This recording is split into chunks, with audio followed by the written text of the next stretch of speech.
million. And you say absolutely nothing. Something that is so easily verified, so easily. Time and time again, when persons alert me, I have had to call you on your phone on the show and correct the person. But you don't just accept those things, carte blanche, Timothy Polio. You don't. Folks, we paid $6 million for the 2 fire trucks. $6 million.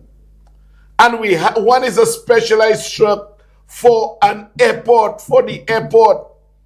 Had we not have that truck, that fire truck, our airport could have been downgraded. None of those things are said. They just say $36 million and that's it.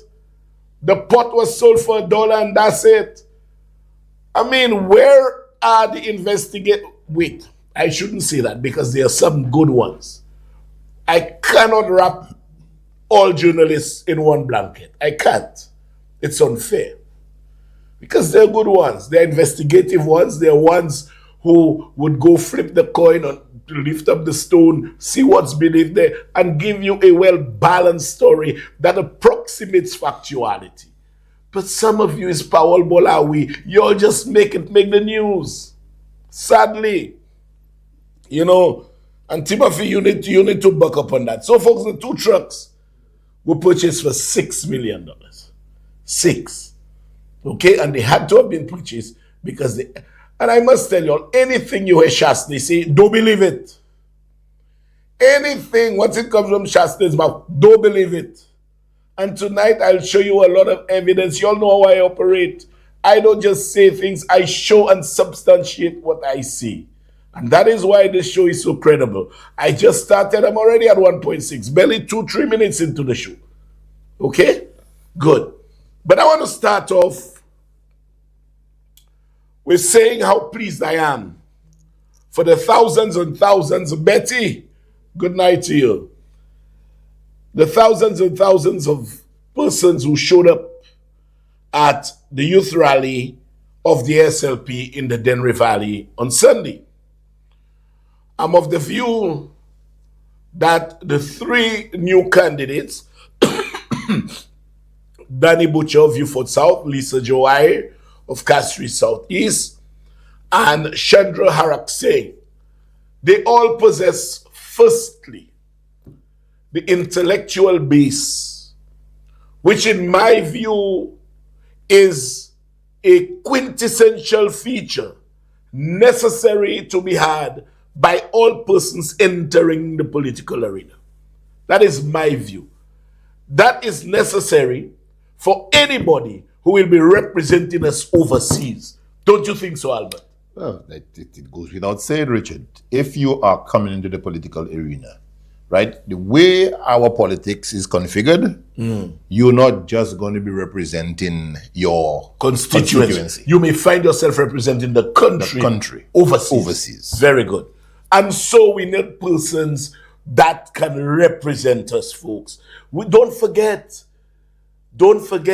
we have the most Nobel laureates per capita in the world. We cannot have Rush and Benson Emil going to represent us overseas. Let's be honest, we can do better. So that is a necessity. Secondly, Lisa, Shanda, and Danny Butcher undoubtedly have the necessary firepower to bring out their messages in a very convincing manner. I must say I'm proud of all of them. Hats off to them. So when down the road, the Labour Party is left in the hands of people like Sean Edward, of people like Bebe, of people like Danny, of people like Shanda, of people like Lisa, you know that the St. Lucia Labour Party, the future of it looks bright. And consequently, that of the country. That of the country, invariably. So the future looks bright for the St. Lucia Labour Party and consequently for St. Lucia. Because once you have those kind of level-headed people that could take and understand numbers and figures, St. Lucia can move forward. Richard, I must tell you, I took the whole thing in line on my bed. And I was impressed, and then I was impressed, and then I was more impressed, and then I was impressed, you know. If you impress one, you impress two, you impress three, Yes, impress yes, four. man. Yes, I just... Very well. Yes. You know, now, folks, on Sunday, I kicked off officially my Castries Central campaign. And we had a service at the Anglican... Excuse me. We had a service at the Anglican Church. I want to tell Deacon Glasgow that I was completely immersed in his sermon. It was good, it was on point, and it was really, it lent itself, its applicability to what's happening currently was just on point. It was extremely good. We started off with a church service, and then we had breakfast in a building annexed, well, not too far from the church, in the annex, I think it's called. I was so pleased with the attendance out of Castries Central that I video called the Prime Minister, and he was pleased. I got his permission, because my video person someone permission.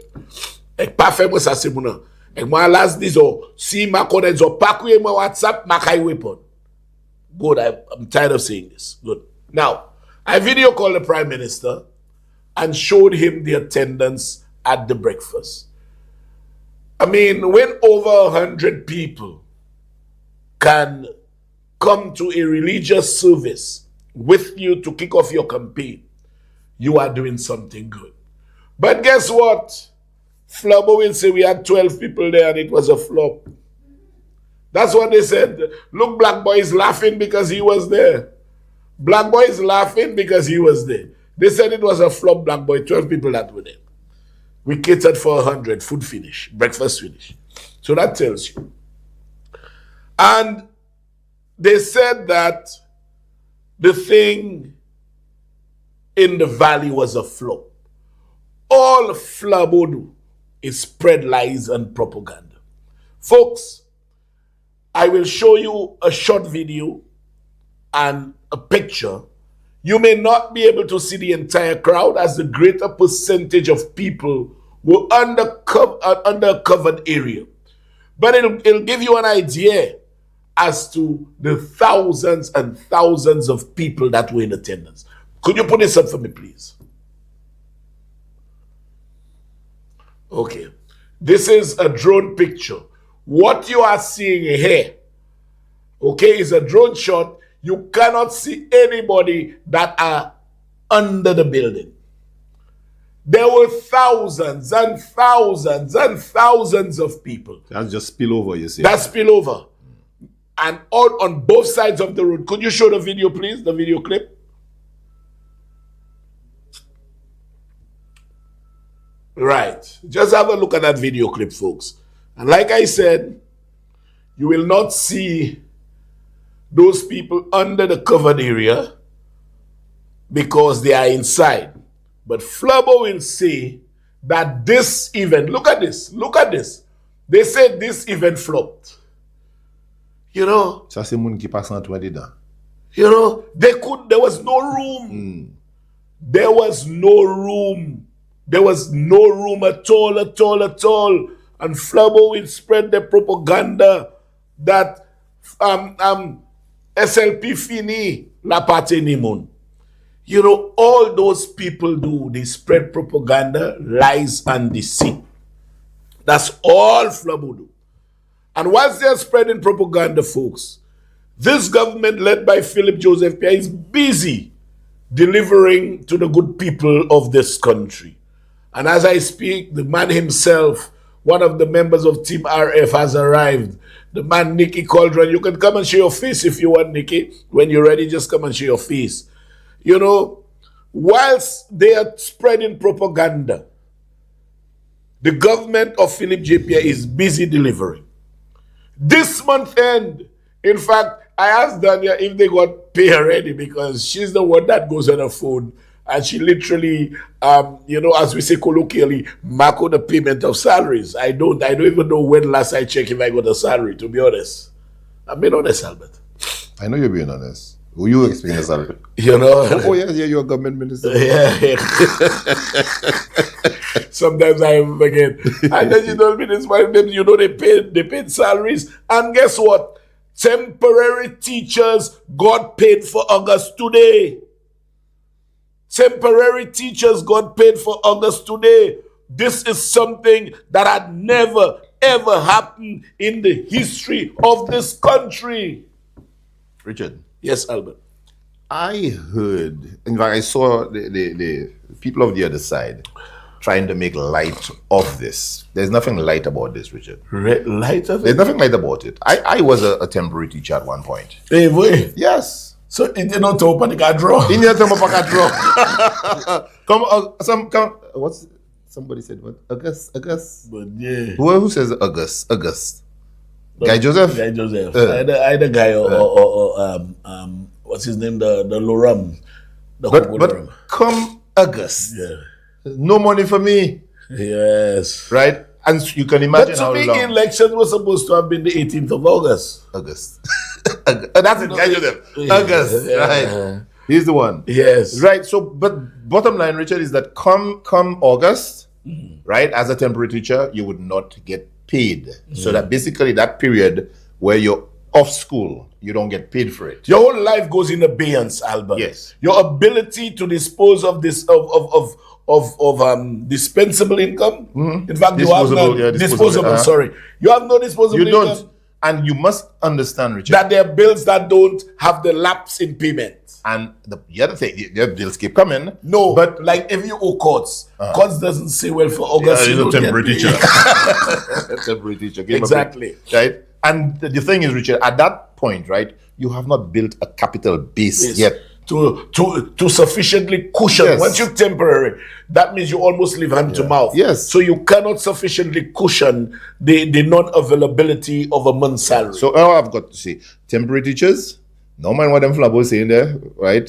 With the nonsense they're saying there, you all know from now on, you're good. Yes. If you all want to change your government, that's your business. Yes. Okay? So yes, all those teachers got monies, a salary deposited into the bank accounts today, thanks to Philip Jean-Pierre and this Labour administration. And guess what? All temporary teachers were paid, whether they were Flabo, Labour, or no party. Everybody. Those are policies that touch the lives, the hearts, the houses, the homes of every person in this country. And whilst at it today again, this government, Musa and Prime Minister, I couldn't have gone. You all know what I do on a Thursday. We opened the Delse Wellness Center today. So whilst you all are talking crap, whilst you all are making noises, this government is working. The government is working. You know, it's working. And that's why I tell you, Philip, call it, Christo. Call it. Now, folks, back to Sunday. Both parties planned events on Sunday. Flabo said they cancelled theirs because of security concerns. Now, if you have security concerns, why cancel one event and have two? Huh? You cancel one event in the boulevard, but you have two. You had church service and you had your Sunday lies. Sunday lies. So was it somewhere up north by the up north. Cocoa, whatever? Whatever Cocoa, they had the lies. Cocoa something. You know, it is because you all knew the kind of traction that you all were hoping to get for this meeting in the boulevard. You all could not have had it. You all were not getting the traction. So why stop one and replace it with two? Make that make sense. Make that make sense. Now I'll come back to them because once I speak, I attack women. I'll come back. But you see, those idiots were outside Parliament on Tuesday. They were outside Parliament on Tuesday making fools of themselves. Yes, it was a while ago. Making fools of themselves. I want to ask those fools two questions quickly. If Castries was so unsafe on Sunday when y'all could not have the meeting, what made it so safe on Tuesday that y'all can come by Parliament and demonstrate? Why? Why? I said 3 questions. It was unsafe, but y'all found it safe to come and demonstrate or protest. 2, did y'all have permission to protest? Did y'all have permission from the police to protest? Y'all know y'all didn't. Y'all are a lawless party. Y'all do anything, anytime. Y'all don't care about the prevalence of law and order. That's what is, right now synonymous with Flabo is lawlessness, violence. That's what y'all know. That's what y'all preach. So protest without police permission.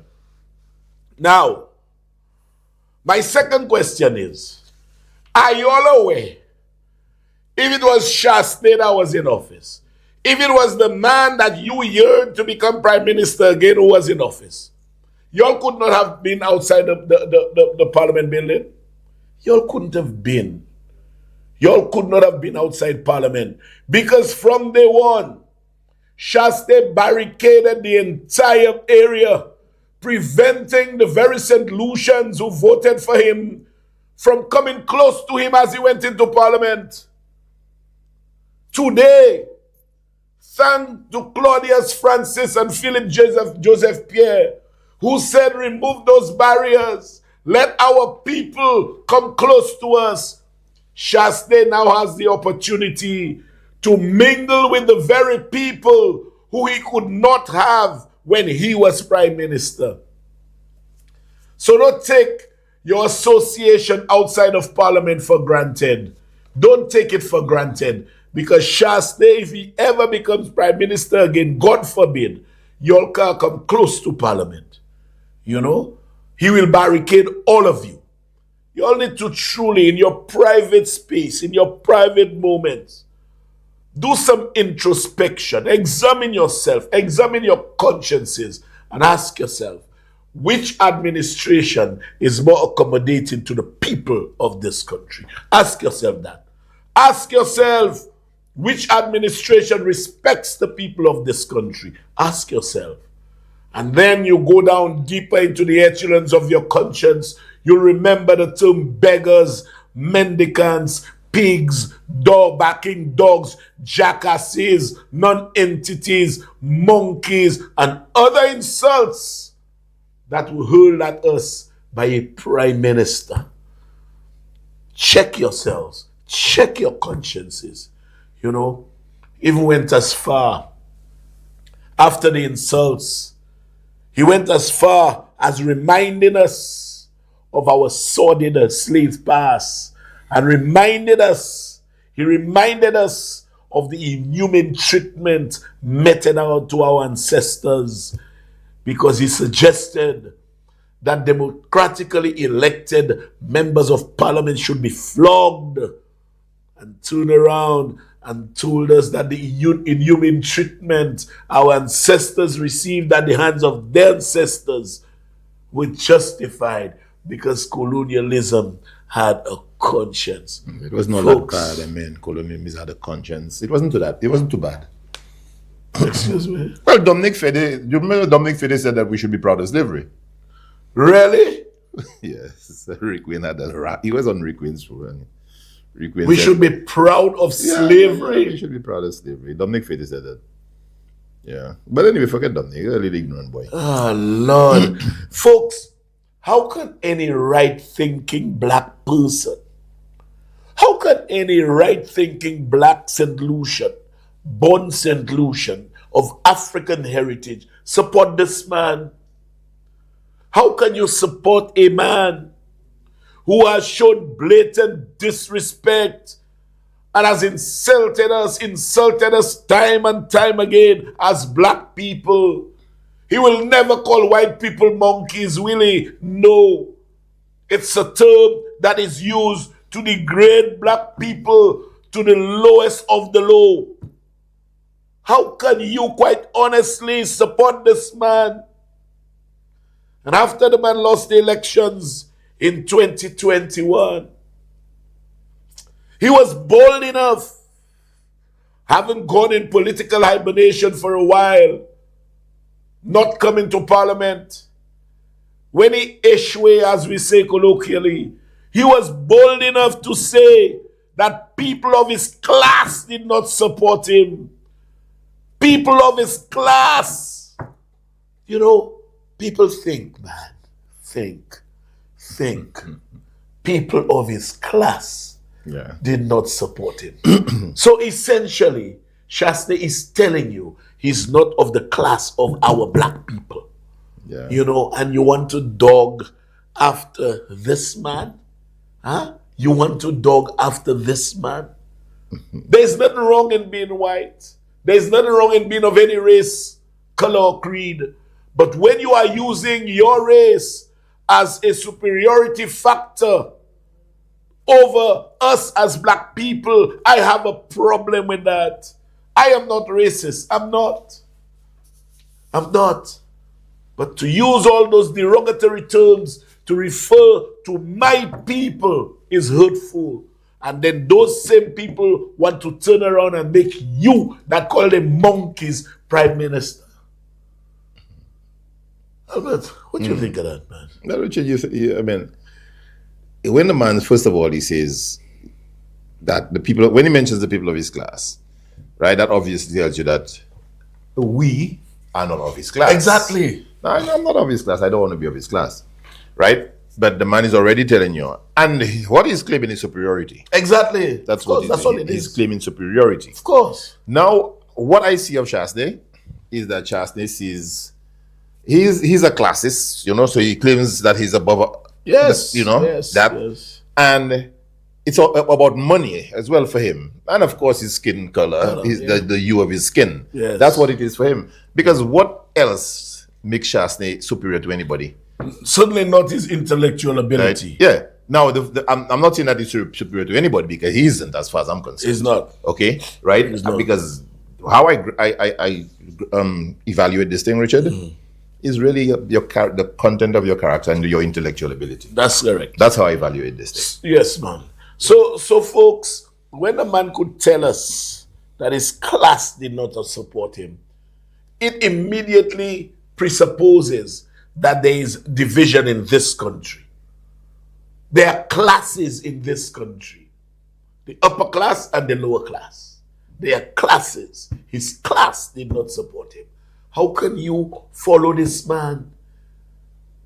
How can you follow this man? Folks, we did well last elections. We did very well. We delivered 15 seats to the Honorable Philip Joseph Pierre. But next elections, we can do better. We can do better. Let's deliver all 17. Let's have an indigenous born black St. Lucian run our affairs. Even the Bible tells you about being ruled by persons of a different tribe. So this thing even have biblical connotations, if you ask me, you know. Now I want to tell you about this man's hypocrisy and his despise for our people. I will give you a set of facts and you will make up your mind yourself. In that regard, 2017 came to mind when Alan Michael Shasta was Prime Minister of this country. He was Prime Minister in 2017. 2017, according to Transparency International, was the most corrupt year in our history. The most corrupt year in our history was 2017, when Alan Michael Shasta was Prime Minister. In that same year, 2017, our murders were shot by 2 for an increase of 100%. 2 short of being doubled. I know you know what I always do? I always show you. Put up the chart for me, please. Annual homicide comparison. And I took it from 2015. I took it a year before Shasta was in office. I took it a year before Shasta was in office. In 2015, We had 29 homicides. 29. 2016. And 2016, the former part, I should have asked them to bring that down for me. Because from January to whenever he took over was relatively quiet. But it went up by 2 in 2016. In 2016, it went up by 2. By 2017, 60. Folks, I'm not making this up, I am not making this up. By 2017, 60. Had it been 62, it would have been 100% increase in homicide. 2 short of being doubled, 2 short of being 100%. And from there were increases, decreases. But I can safely say, based on the statistics, our homicide rate by almost 100%, just like our corruption rate, was under Alan Michael Shastney, the greatest increase in our history. In our history. But I'm not celebrating crime. I'm not celebrating crime because one homicide is too many. But I want to leave that up a second and for the whole world to see. Don't pretend, Shastney, you now have answers. You clearly don't. You don't. And you have the guts, being the compulsive liar that you are, saying Saturday was our bloodiest Saturday in history. You could take it down, Albert. Yeah, just before you take it down, leave it just 1 second. We must underscore the significance of 2017. Yes. Because this is really not about comparisons of crime under governments per se. Yes. The reason, Richard, I'll tell you something. Prior to the advent of Alan Shastney in our politics, both sides, UWP, SLP, avoided playing blame game where crime was committed. Right. Yes. Right? Both sides avoided that. So the UWP would not blame SLP for crime statistics and so on. The SLP would not blame UWP for crime. It is when Alan Shastney came into our politics and he made that boast, Kenny can't, but I will and I can. And you know what happened, Albert? Without cutting you short, although you say I always do. But when the heat got hot, you know what he said? We must not politicize crime. But he was the person who politicized crime. Exactly. Richard, I'm telling you, both UWP and SLP avoided blaming each other for crime. And then he came, he made that boast, Kenny can't and I will. And of course, people believe that nonsense. So they voted for him and all that. Yes. Right? And right away. Almost doubled. Right away. Right? So it's not really about, because it's not a nice thing to be comparing. Yes. Say, UWP had 50, Labour had 60, and this one had 70. It's not a nice thing. But for Shastney, because you politicized the crime, Shastney, you are the one who politicized crime. Not John Compton didn't do it. Kenny didn't do it. None of them did it. You did it. Okay? And so now we find ourselves in the uncomfortable position having to say, well, look, you had 60. Now then you'll come back and say, well, and what has happened, Ray? There's been a steady increase. There is a steady increase, but nothing as significant as almost 100% increase. And he had the guts to say Saturday in Parliament, he said, so, this man lies with a passion. And sometimes you want to tell a lie, but you think twice. Wait, they'll do this. Will they catch me? The man lies. Exactly. The man lies flow, Albert. Mm-hmm. They flow. I never said that. I'll show you all one tonight on TV. How come Grenada Brothers below? I never said that. The man just lies and lies and lies. The man said Saturday was even the GPH thing. No, we'll be coming to that. There was a weekend under the leadership of Shastney as Prime Minister. In 2 separate incidents, 6 people lost their lives. He forgets that. He forgets and claims Saturday was at the bloodiest. Let me tell you this, folks. In 2017, when Philip Joseph Pierre saw crime was getting out of hand, As leader of the opposition, he suggested that there be a crime symposium. The crime symposium was held. Ask Shastri whether he attended the crime symposium. It was held, Shastri left and he went away. He did not. As far as Shastri was concerned, let black people kill black people. Let them kill each other. And crime rising, murders every weekend. Shastri was saying absolutely nothing. Guess what? When they killed a white man, I'm not rejoicing over that, but that is a fact. Shastri first addressed when they killed a white man. At that point, he found it fitting to address the nation.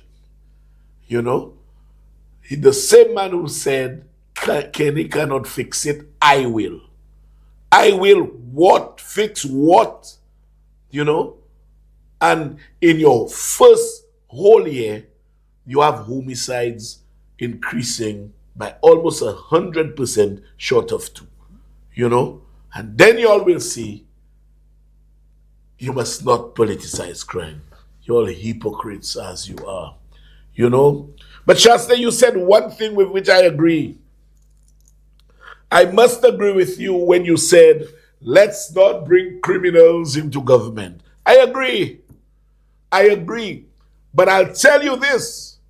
If you stand by our assertion of not bringing criminals into government, you'll have to change 3/4 of your candidates and you'll have to change 3/4 of the people around you.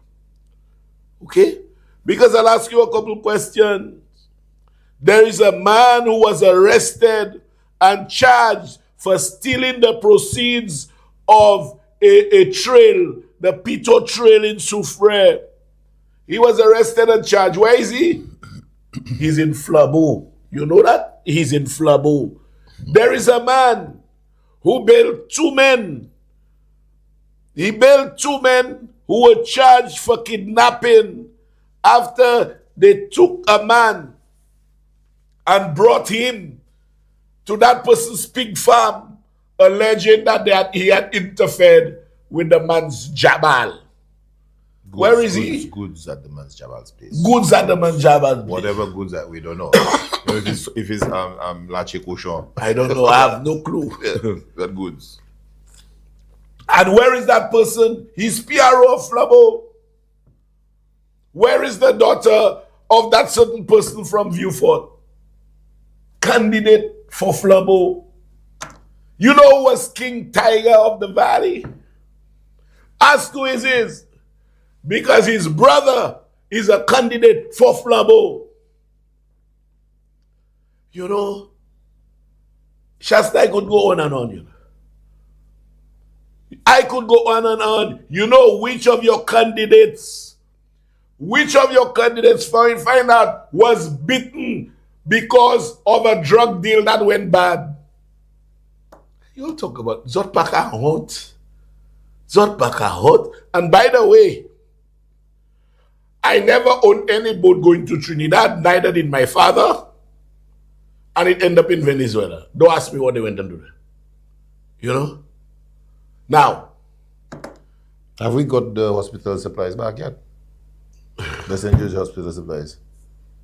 Ask Guy Joseph. Where is he? In Flabo. Okay. We detected the Pajoa letters written with criminal intent. Where is the signatory to that? In Flabo. What was the other thing? We pay. We pay. They pay. We pay. They say we pay. And people, when I broke it, they run helter-skelter. They still in Flabo. Have the audacity to talk about criminals, man. Play Mary Isaac thing there for me, please. Now that's bullshit, the war's bullshit, it's all bullshit. Bullshit, politicians talk, never do shit, it's bullshit. Fighting crime requires more than just good intentions.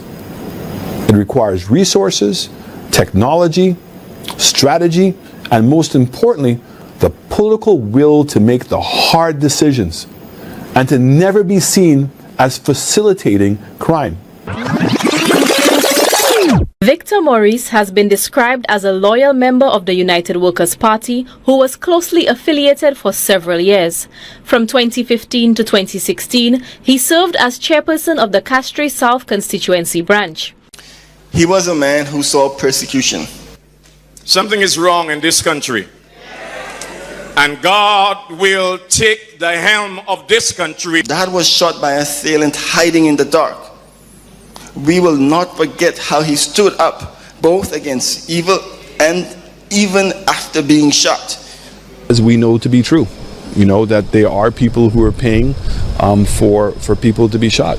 Health Minister Mary Isaac urged St. Lucians to overcome fear and speak out. That crime is big business in St. Lucia. It is big business, and it is driven by people very far up there, way up in the hierarchy of this country. These are the people that pay people to kill people. Someone just sent someone to kill Morris. It is a betrayal of the public trust and sends a clear message that government has become a facilitator of crime rather than its enemy. You all hear that? He's prime minister. And he's saying that there are people high up involved in crime. Mary Isaac, where was she when she said that?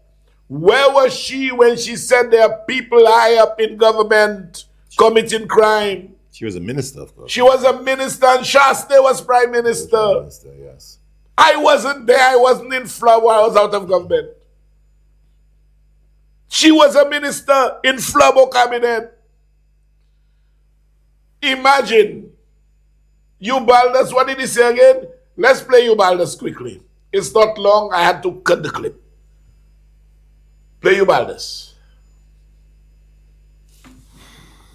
Rick, there are those who will do this stuff and are doing this stuff, and they will never be caught. In fact, some of them have done criminal.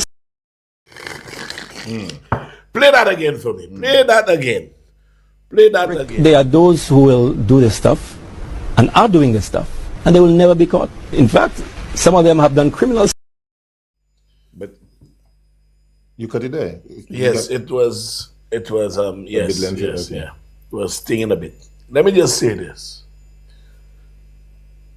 Cabinet members, those who are doing their stuff, those who have done their stuff, and those who are involved in criminal activity. And will never be caught. And will never be caught. He was a minister in your cabinet, Chasney. Chasney, I ask you, wasn't he a minister in your cabinet? Huh? Wasn't he? And today, you want to talk about criminal. Flabo is known as a haven for criminals. Now I'll tell you what to do. If you want to solve crime in Central, ask your candidate to have a family meeting. Ask him to do that. Once they have it, and they give an undertaking, and I'll tell you why, crime in the city will almost stop. Folks, I want to go back a bit. The place where this guy was unfortunately shot on Saturday morning, that spot was an extremely hot spot for robberies. There were two incidents that touched me. Now, mind you, I want to say this.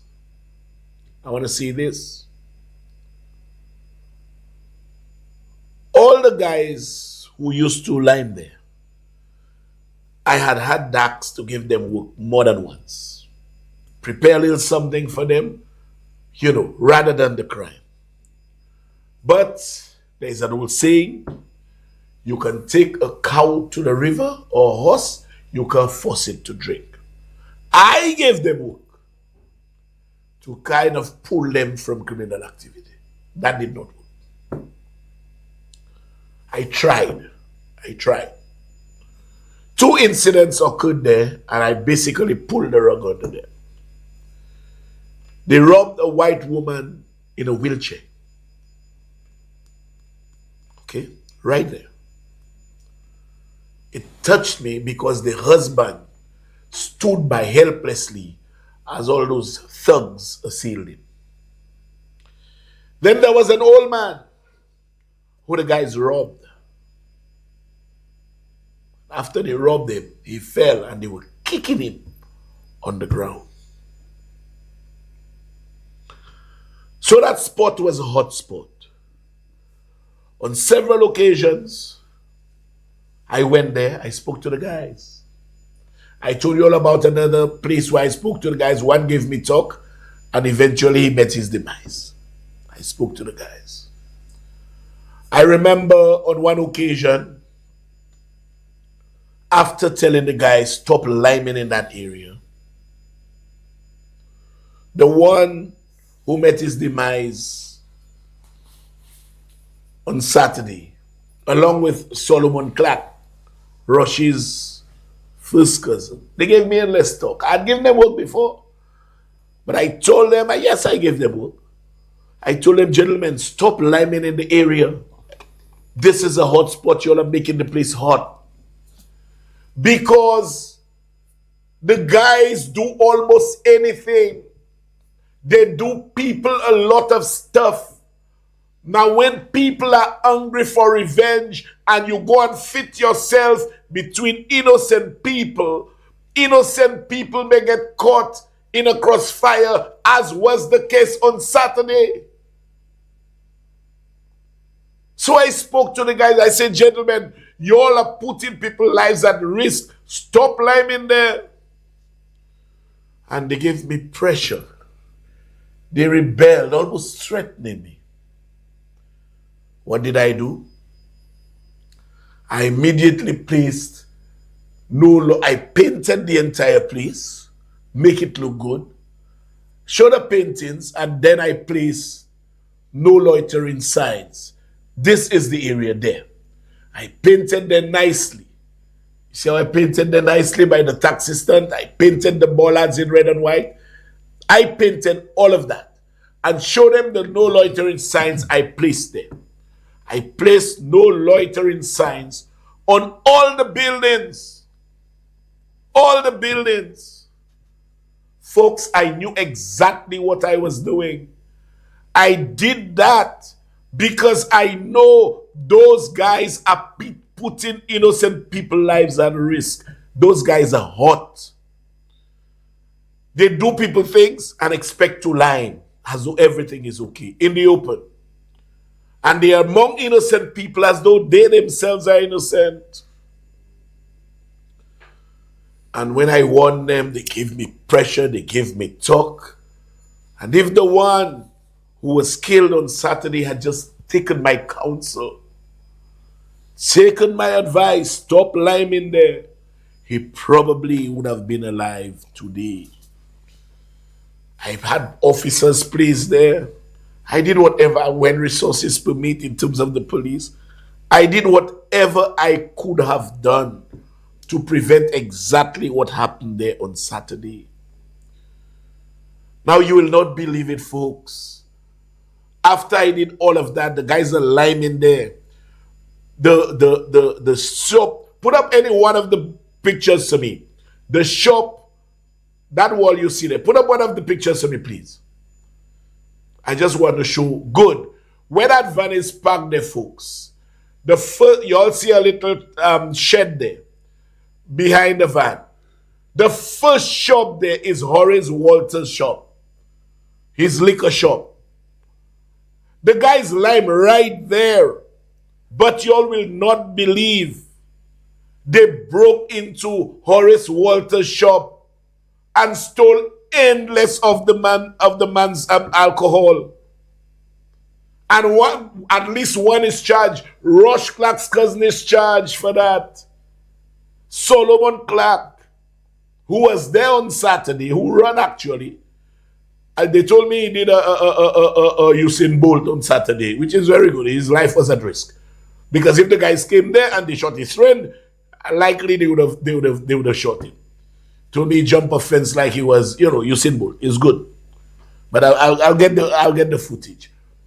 The guys broke Right there, they broke Horace Walter's shop and stole all the man alcohol. Solomon Clark has a case. He was arrested and charged. His case is before the court coming up sometime next month. You know, you could take it down. So folks, I do what I can. I do what I can. And when I call their names on TV, I was castigated and chastised. Y'all remember that? The flubbers give me endless pressure. All I was trying to do was to stop what happened on Saturday. But they will not hear. They will not hear. And one of them who resisted my counsel unfortunately lost his life. Unfortunately lost his life. Solomon was there, he ran. You know? He ran off, jumped the car park by ducks and ran. You know, the rest we all know. So I can see things from far. I could see things from far. And Shaste has the guts, the audacity, the gall to talk about criminals. To talk about criminals. Shaste, find out from the police.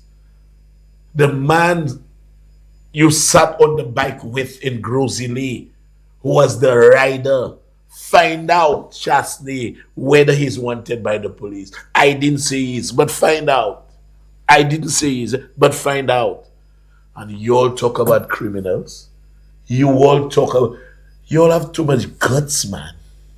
You all talk about criminals. You know, let me just say this. There's too much fodder for political platforms in the next coming elections. Too much. When it comes to crime and criminals, Flabo should just shut their mouths. Because they're running a political party as though it's a prison of remand prisoners they have as candidates. They should just shut their mouths.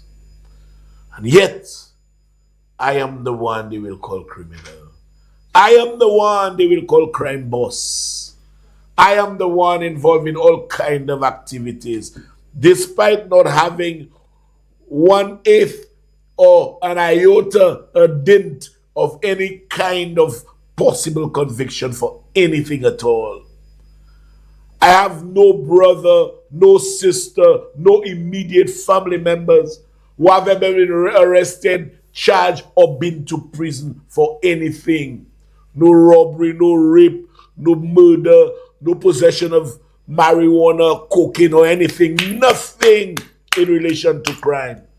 Neither myself nor my brothers, sisters, and immediate family. None of them in Flabo can say that. But I am the crime boss. I am the crime boss, you know. I'm the crime boss. I'm the crime boss. But those who have been to prison and get involved in all sorts of things, no. They are okay because they are in Flabo. And I've been under attack, folks. I've been under attack. They have tried desperately to stop the show. Desperately. Because although I showed you last week, I'll keep reminding you. I'll keep reminding you of what the consultant told them. I did that last week, but I will do it again. Because there is this desire, and it's now concerted. The effort is concerted. There is a collaborative effort to derail Richard Frederick. But tell them, if for the last 19 years, nothing has worked, that cannot work. It will never work. Let me read what the consultant said about Richard Frederick. I did it last week, but I'll do it again. Richard Frederick's television show is detrimental to the UWP's quest to regain government. In fact, his likability index has increased over the years. Okay? I'll just read those two sentences. Last week I read the whole thing. His television show is detrimental and his likability has increased over the years. You can take that down. And that is why they at me. That is why they at me. This show is detrimental. So when they tell you Richard Frederick will make the Labour Party lose the elections, he did not last elections, did he? Huh? I did not last elections. There is nothing new about me except I've done so much work in the constituency. Huh? So it's now I'll make them lose when I've done no work yet. I'd already done my work in the constituency. But the amount of work I've done now, coupled with the fact that I did not make them lose. How now I could make them lose? I mean, that's stupidity of the highest form. And now asking to fire Richard Frederick. Who y'all think y'all fooling in that foolishness? Richard Frederick will make them lose, so fire him. You believe people stupid? You think people is doing well because he's stupid? You think any stupid man can turn the economy around like that?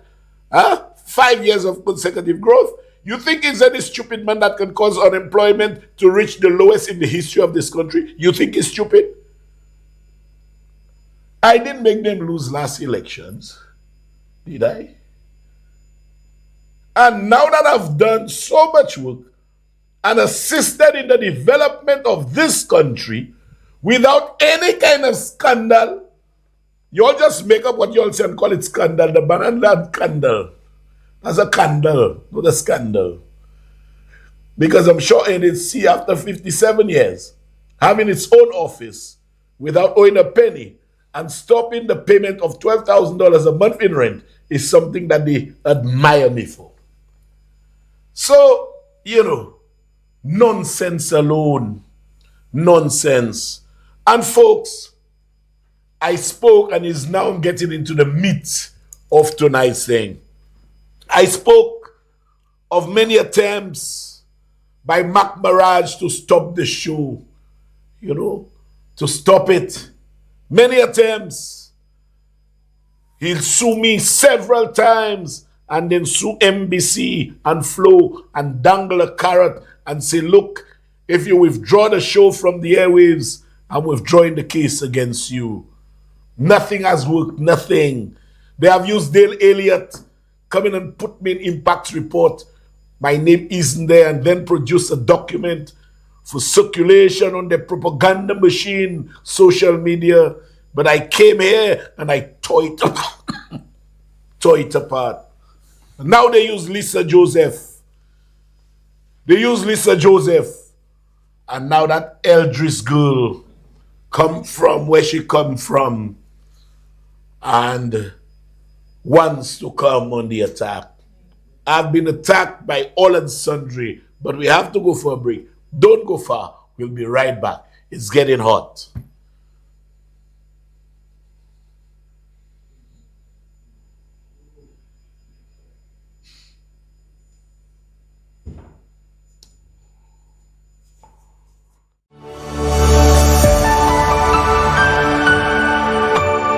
You're watching MBC.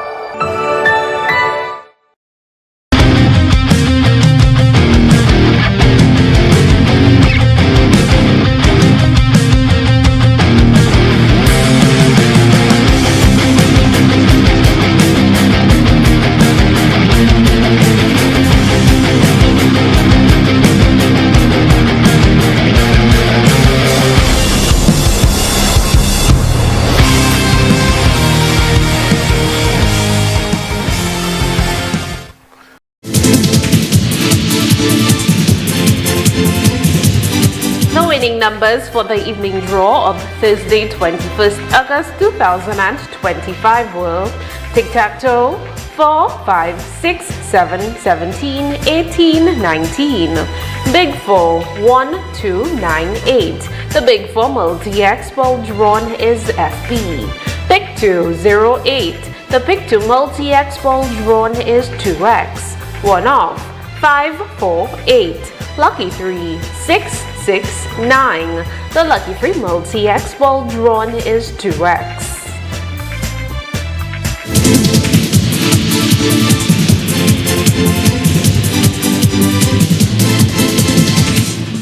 It is well known that diseases like diabetes, high blood pressure, and other illnesses may restrict blood flow, which can lead to impotence and erectile dysfunction. This is why Enhance was formulated to meet these challenging health problems, which can reduce your ability to perform. If you're having problems maintaining your manhood, then reclaim your manhood today with Enhance. Enhance increases your energy level, boosts your stamina, and increases your endurance. You can get your Enhance at Southwell VA4, Restorer Pharmacy Soufre, Knights Med Miku, Lay by Bar The Morn, Dexter's Place Jeremy Street Castries, Citygate Bar The City opposite the market, Plants Place Denry Highway, Arlette Supermarket Soufre, The Release Stress Bar Labrie Highway, Cool Joint Bar Victoria Schwazel, Prios Bus Stop 22, next to the Moshi Bus Stop opposite the Grosile Bus Stop, Prios Bar and Grill in Corinth, Grosile. Enhance, the best a man can get. McDowell's Supplements, an effective way to ensure you and your loved ones are getting the daily recommended intake of essential vitamins, minerals, and other important nutrients necessary for optimal health. Naturally, we carry an array of health and wellness supplements. McDowell's Immune Booster enhances your body's defense to fight colds and flu, boosts your immune system, prevents viruses and other airborne diseases. McDowell's Colon Cleanser prevents constipation, helps in removing toxins from the colon, detoxifies the body, and regulates your bowel movements. McDowell's Prostate Health prevent the enlargement of the prostate, improve urinary flow, and reduce frequent urination, especially at night. Moringa oleifera capsules are rich in minerals like calcium, potassium, zinc, magnesium, iron, and copper, vitamins like beta-carotene, vitamin A, vitamin B such as folic acid, vitamin C, D, and E. McDowell's Potassium Complex, used for treating and preventing low potassium levels, high blood pressure, preventing stroke, and aid in weight loss. McDowell's Triple Magnesium relaxes the muscles, relieves cramps and helps to control high blood pressure, improves sleep, and can calm the nerves. Magnesium is very important for the normal functioning of cells, nerves, muscles, bones, and the heart. McDowell's Ginger Turmeric helps to relieve pain, decrease nausea and enhance the immune function to help protect against illness and infection. Ginger turmeric has powerful anti-inflammatory properties and improves your circulation. Don't hold health back. Let health strike back. McDowell's, the better way to start your health. Visit Health Service Center, John Compton Highway, call 453-6417. Let your wellness be our stress.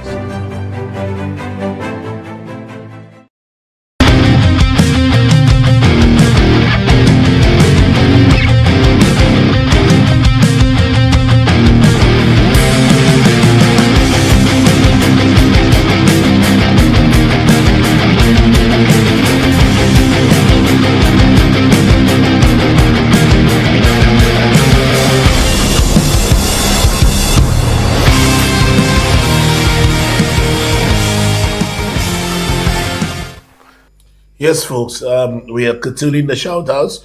When we are through, we'll do a long list of shout-outs. You all will just stay tuned. But meanwhile, I want to say good night to Alistair James over in the British Virgin Islands. Pinky Didier. Pinky said that we have forgotten the older folk who are the loyal ones, rather, who have been there from time immemorial. Ria Cruz and Alison Finney. Folks, at the end, we'll go through a host of shout-outs. But let's continue. So, I have been attacked by all and sundry. Men, women, everybody. From Shastney, who they take the cue from. They use proxies. They use delegates. They use all kind of surreptitious means to get at me. Even the courts they used to get at me. Before the 2021 elections, there were about 3 or 4 applications that were made by Alan Michael Shastney to jail me. Basically, I would be cut short and the show would not be on for the elections. Approx Bosway, Skinny chicken, good night to you. Wanted to put me away before the elections. None of that worked. I indicated Lisa has tried taking propaganda to bring it to the news. Dale Elliott has tried taking propaganda and bring it into the news. And I even said the Flubbos went as far as printing what they believe people would have said, would have been convinced was the impacts report. Did a recording of a woman whom I don't know, allegedly disclosing that certain man had said things to her and she was revealing, putting my name in it, my name. But the Lord is good, He's good. I will not be touched, I will not be moved.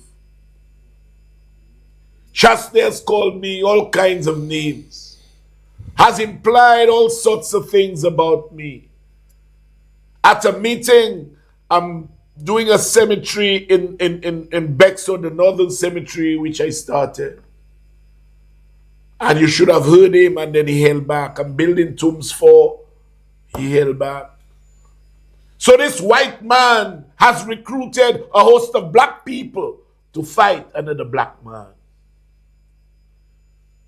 I've been called El Guapo, pedophile, crime boss, accused of beating women, me, yes, me. Accused of being involved in drugs and loads of other stuff, money laundering, even Rush opening his crooked mouth to say that nonsense. And I must not answer at all. I must not answer because my accuser is a woman. Some say they are journalists. But all they do is they take Flabo propaganda and join the efforts of Flabo in the total desperation to get Shastney back into office. Folks, I want to ask a question. I am in the battlefield. I am being shot at. I take cover. But when I'm ready to shoot, those people who have been firing at me, I should not shoot because those shooting at me were women.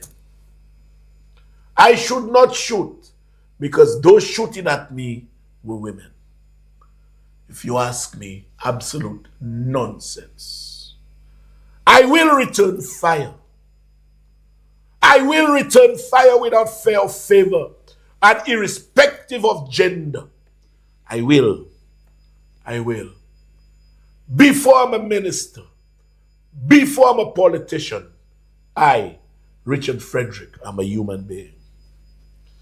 Before any individual occupies any office, joins any profession, or even the priesthood,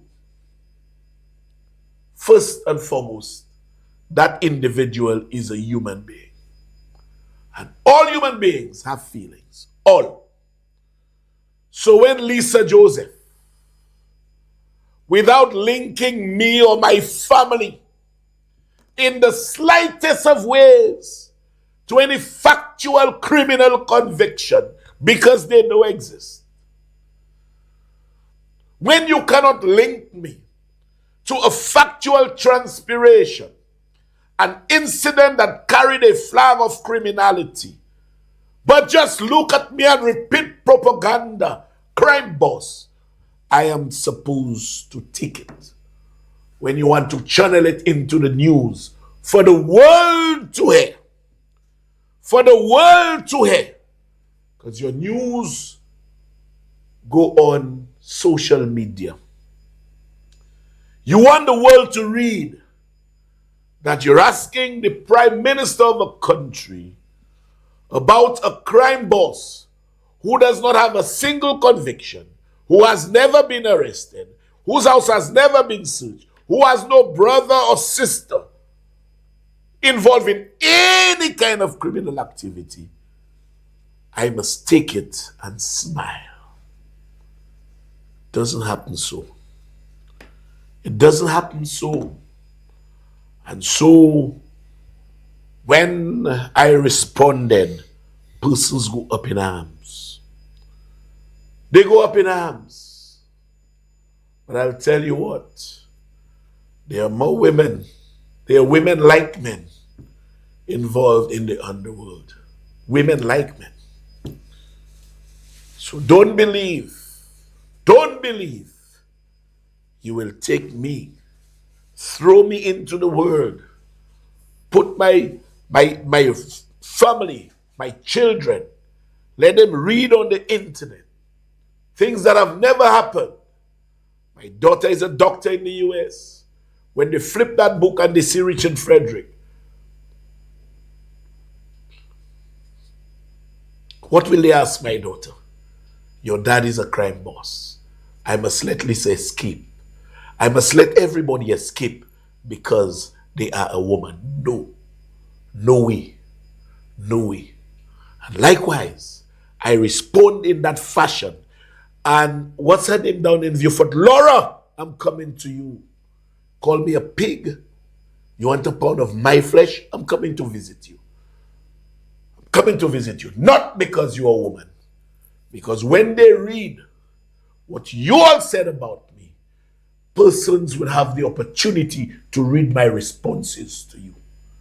So don't believe I will take anything lying down. I'm sorry. I'm sorry. So what did I say to Laura, to Lisa? What did I say to Lisa? I will repeat exactly what I said to Lisa. I said, Lisa Joseph, make peace with yourself. Make peace with your fellow men. And make peace with God. I went on to say, not because Shasne is paying chemo for you, you have to do his biddings. Those were my words. Those were my words. They forget all I said about Lisa attempting to bring a convicted fraudster to mama guide the people of this country. We have cases. We'll be arrested, this and that and the other. From a fraudster. We will lose our correspondent banking. Interview a criminal, a real criminal, 4 or 5 times on DBS. Huh? Special shows for a criminal and turn around and call. You are more of a crime boss than me. Because you are the criminal boss always hosting him. You know? And when I said what I said, I attack women. I attack women. Folks, compare what I said to Lisa being read on the internet by the whole world, to being a crime boss. Now, the idiots in Flabu and all others, and even Shasni, say the woman has cancer. I, Richard Frederick, never said Lisa has cancer. Never. Never. And I challenge any one of you to play a clip where I said, you all know how I do it, of course. I'll be playing clips tonight. You all will see. Clips galore and evidence galore. To say, I say she had cancer. You know, I know of 2 people. 2 who take chemo. Not for cancer. One has to do with blood, whatever, and something for immunity. They take chemo. Not cancer. But you know, that is the ignorance that prevails in the United Workers' Party. Because they remember things out of convenience. In the recent past, the Flabos said that Claudius Francis had cancer and they were calling for his death. They were actually calling for his death.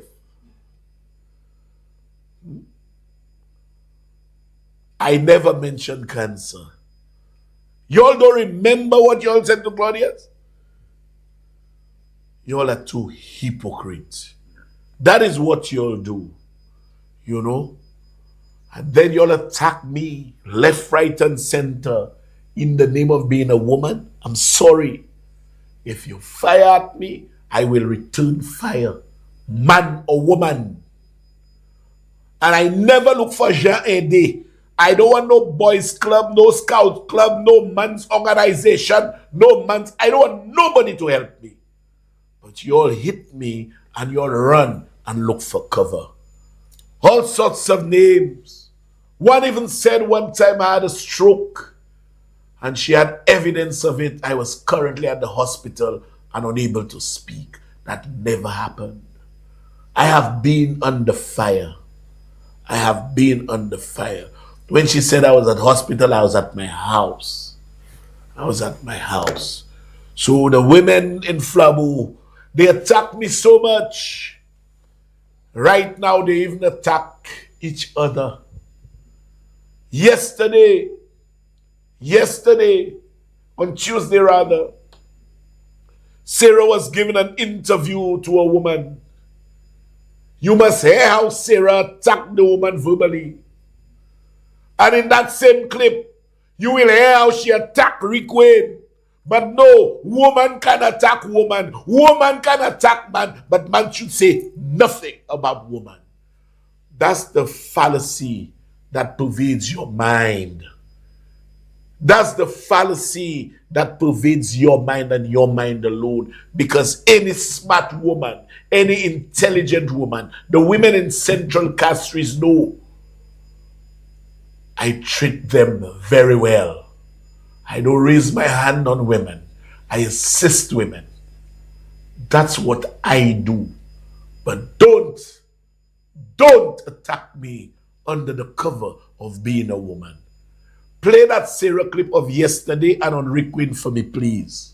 I want to ask, back to the domestic violence thing, why not? I would like to. Well, no. You've asked me a question. If you'd like, you will allow me. No. I'm answering a question. You asked me a question. You asked me a question. You will allow me to answer. We have the camera. Well, I will end the interview. Thank you very much. You asked me a question. You allow me to answer. That's courtesy. Thank you very much. I will end the interview. You will not. Have a blessed day. Can I answer the caller? 1 minute, please. Because I know that 2 minutes have passed and you have not given me a chance to make my point. Because it's my show. No, but I am on your show. I'm a guest here, and 2 minutes have passed. I would like to make my point. Stop that. You're reminding me of the issue. Allow me to make my point. You do not do that. You have to respect your guest. Allow me to make my point. No, I will not. Well, let's see about that. To the caller. Well, the caller asked me a question. You're wasting time. You will give me time to make my point. No, I will not. Well, let's see about that. The caller? Yes. I don't think this Sarah has anything to say to you, okay? I'm surprised that she would do that. She's spoiling the show, okay? She asked me a question. What I was saying like to obviously is of no interest to her that a man was stabbed so many times in his veranda and the case is forgotten. That we've had about 3 other young people, one tied to a tree in Cap and another one over a precipice. But Sarah don't want to talk about that. Sarah doesn't want to talk about that. Rick, with all due respect, I would like to make my point. It's either you end the show or you allow me to make my point. Well, I will end the show. Well, end it. Thank you because very much. I need to make my point. It's very important. Good night. Good. Well, you end the show because I was talking about the common good. Sure. That fundamental human rights are rights that are inherent because of the dignity of people.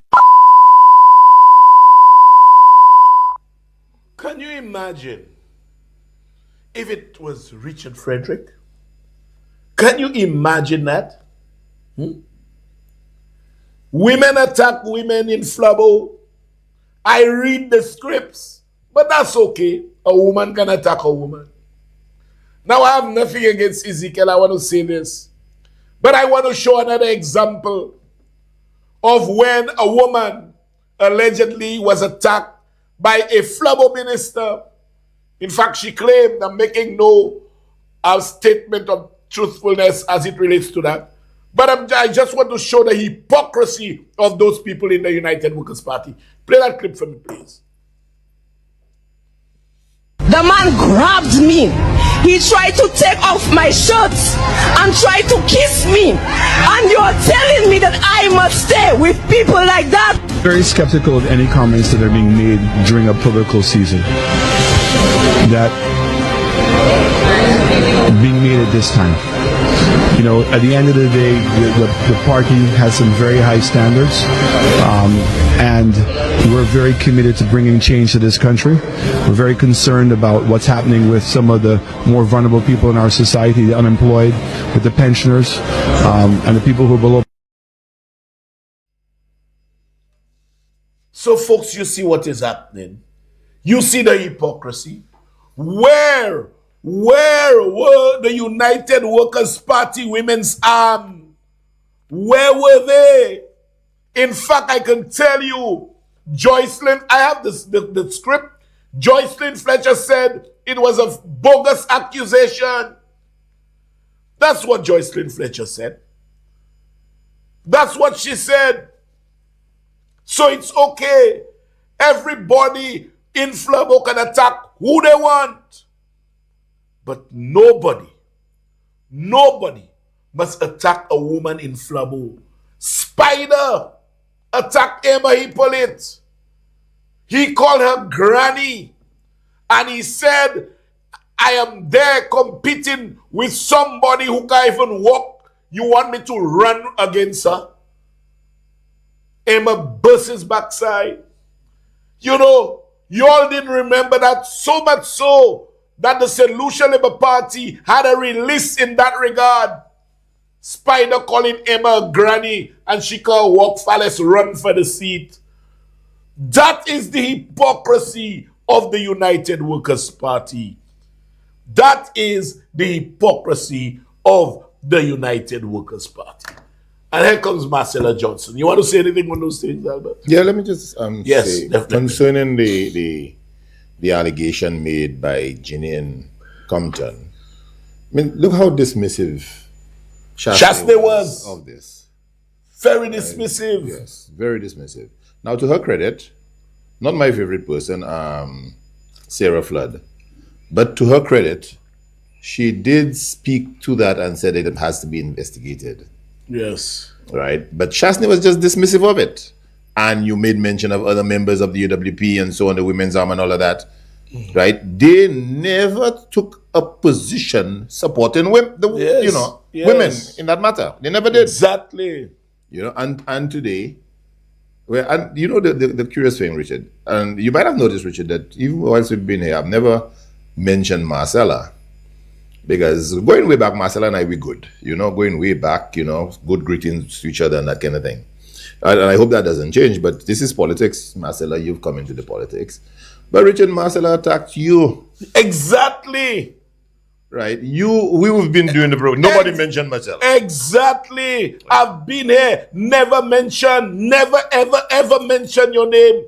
In your maiden address is Richard Frederick, and I'm supposed to remain quiet?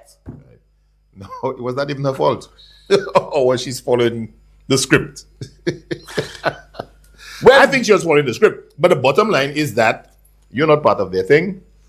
She attacked you. She attacked me first.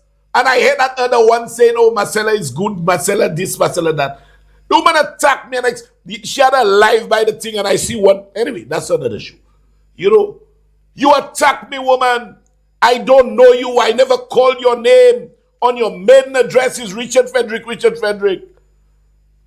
So I needed to ask you some questions because you seem to be walking on a very high ground of morality. I asked you, were you not working for the man who is now your husband? Were you not working for him and his wife? Is he not your second husband? Is he not? Where is your first husband? And I believe he was married at least once before. But where are they? Where are they? And you are professing to be of so much high morality. I said something on TV in jest. And I attack women. So y'all can attack me with impunity. It will not happen. It will not happen. You know? What I said there, you say you don't want me for your mentor. And then I said, if you want me for something else, I may be available, call me. Those were my words. They say I say Marcella honor hers, but I never said anything like that. Play a clip. Play the clip. Y'all are just talk endless bull. Nonsense. Play the clip of what I actually said. And that's why I'm better than all of y'all combined. Because I can substantiate what I say. I take a day and a half to write for my show to ensure I have the proper clips, I have the proper documents, so when I say something, I can prove it. You know, you started an onslaught on me, like that one that had the big fat drum. I'm coming to you, Laura. I'm coming to you. Calling a show and calling me pig. What have I done to you, woman? What have I done to you? You in politics? Talk about my policy versus yours. I'm coming to you. I'm coming. I'll tell you all this. If you all cannot take the responses, don't provoke me. Because I don't have to go and look for help. But you're all over the place looking for help. The money you all print the t-shirts, give it to me. Let me give the fellas in Central. I have no t-shirt to print. My people of Castries Central, they know me inside out. They have voted for me on four occasions that I knocked on their door, and they'll vote for me again and again and again. Because guess what? They love me for who I am. I'm a man of my word. I don't get involved in any illegality, and I deliver to them, giving them a better quality of life. And it can be seen from the length and breadth of Castries Central. So I don't look for help. I don't.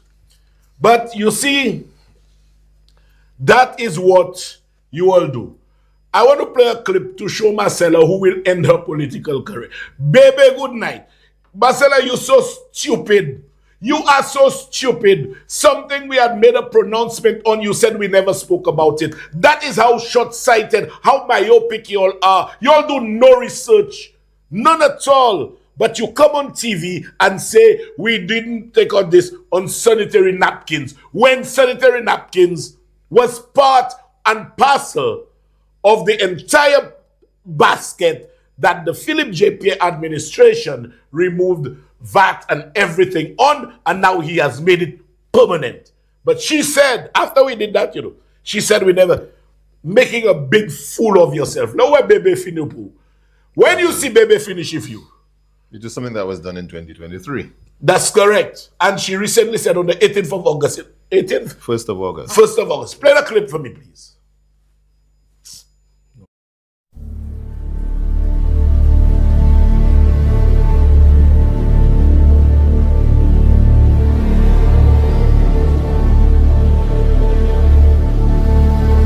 And right now, instead of removing VAT on sanitary napkins, the government has removed on other products, forgetting items like napkins, sanitary napkins for women, which are so expensive. If they are really concerned about period poverty, they should have removed the VAT on the sanitary napkins.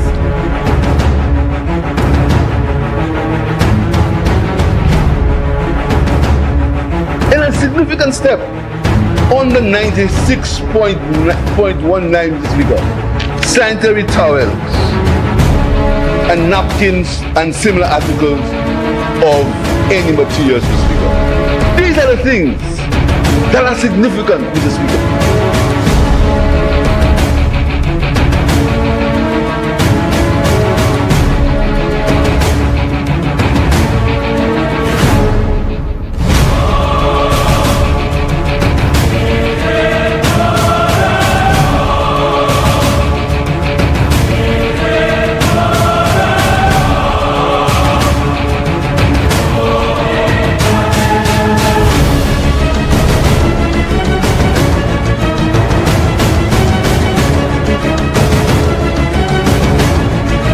Mr. Speaker, we remove VAT on sanitary napkins for our people, Mr. Speaker, for our young women. And we heard the conversation, Mr. Speaker. We heard the machinations and the descriptions, Mr. Speaker, from the members opposite for a government desirous of ending period poverty for our young women, Mr. Speaker.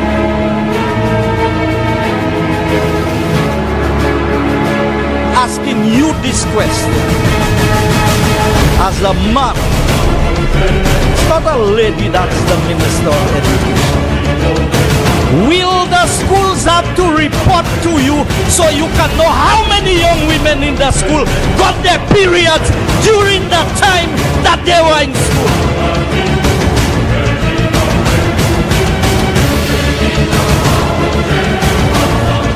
If they are really concerned about period poverty, they should have removed the VAT on the sanitary napkins.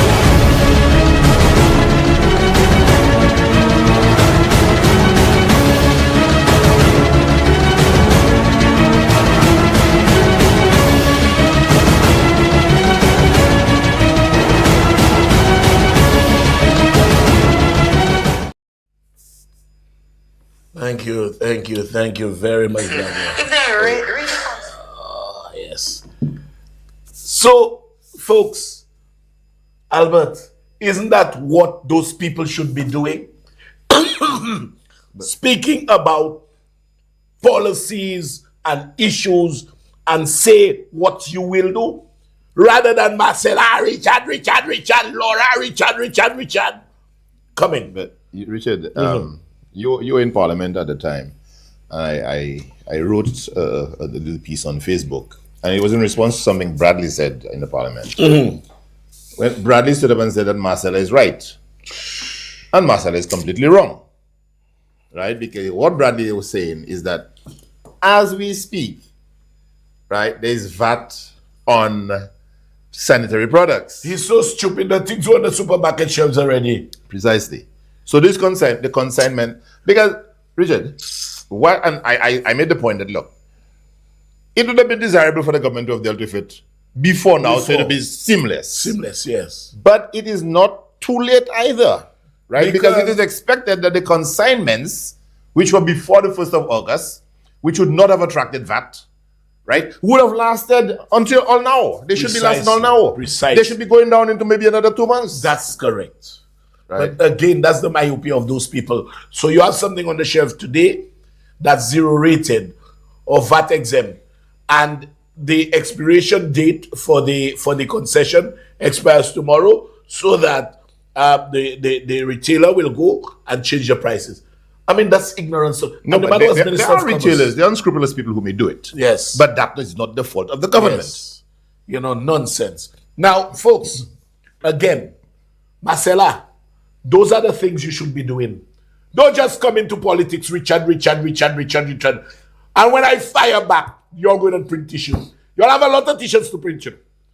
You'll have a lot of t-shirts to print. Laura, go and print yours, you know, when I finish with you.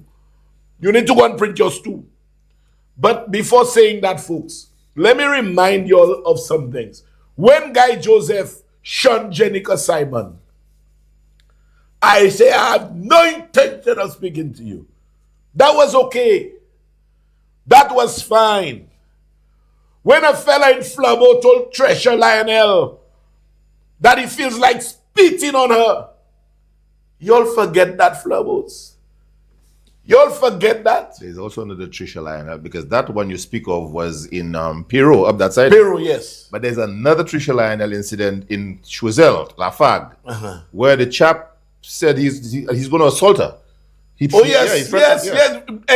remember that. Yeah. It was actually on TV. She came there to do coverage, and he threatened to assault her. Yeah. There's nothing wrong with that.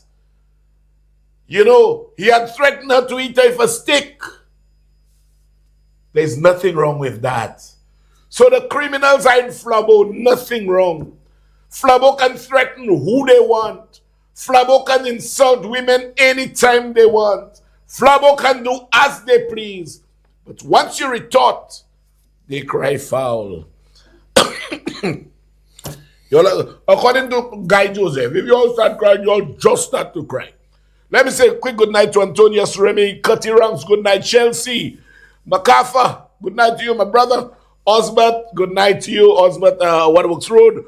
Deanne Talvan, good night to you. Murray and Linus Steele, good night, good night, good night. You want to do 2 shout-outs quickly before I continue?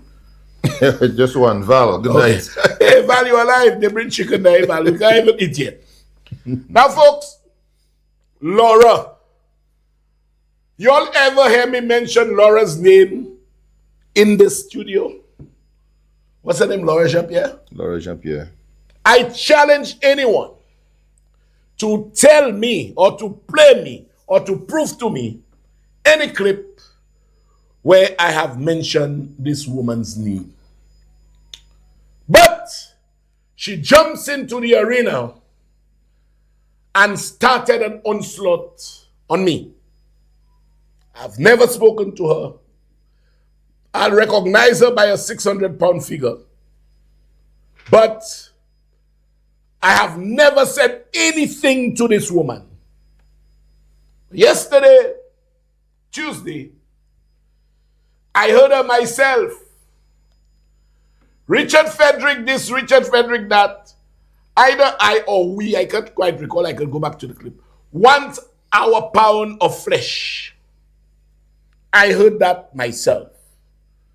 Then I got 3 or 4 calls. 3 or 4 calls.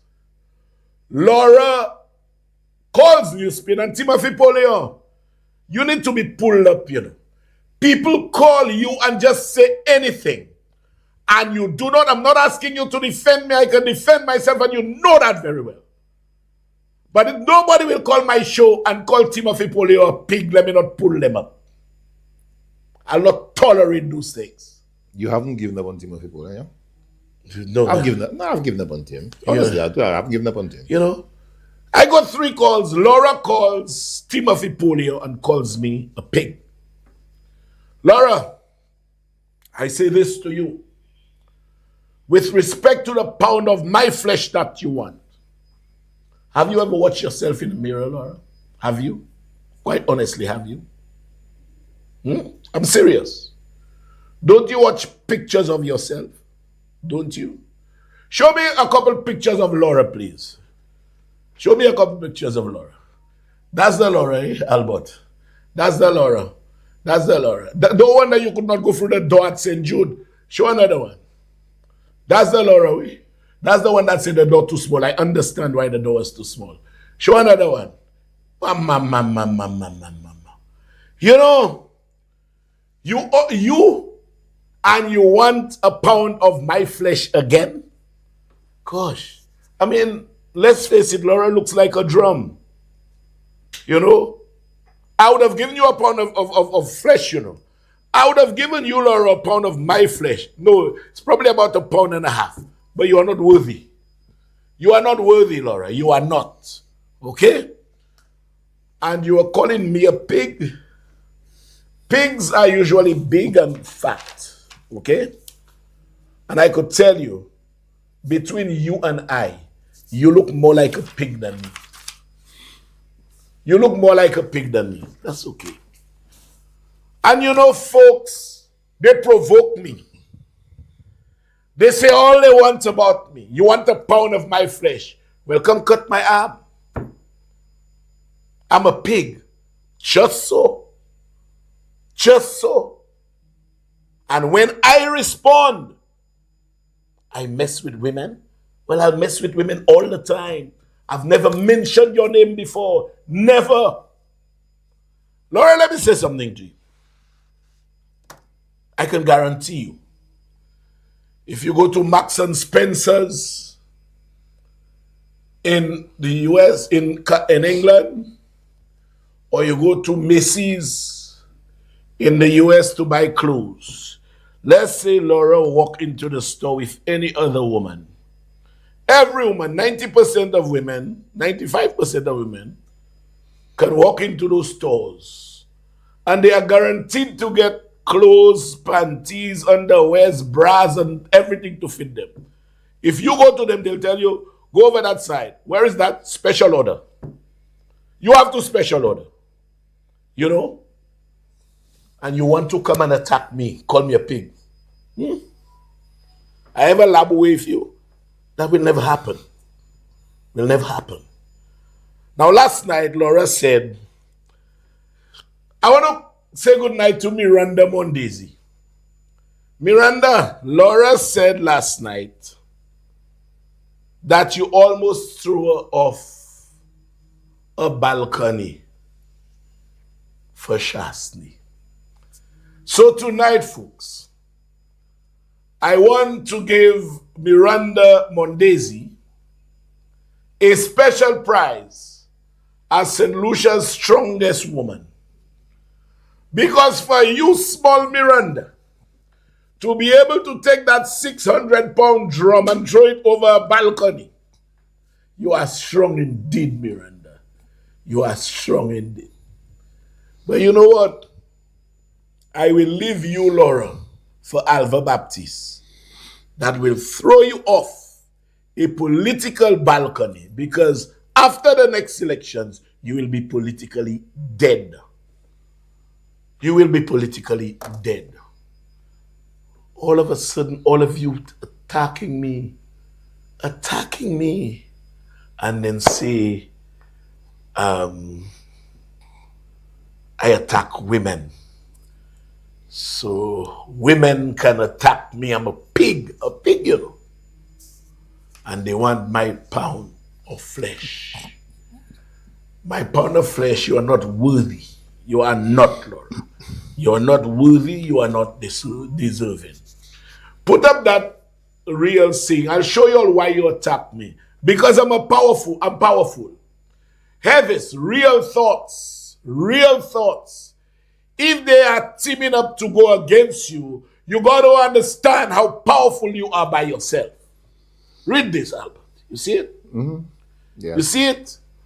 And whoever posted it, I just took a screenshot of it. I reposted it. But it attracted 49,000 reactions and 20,900 shares.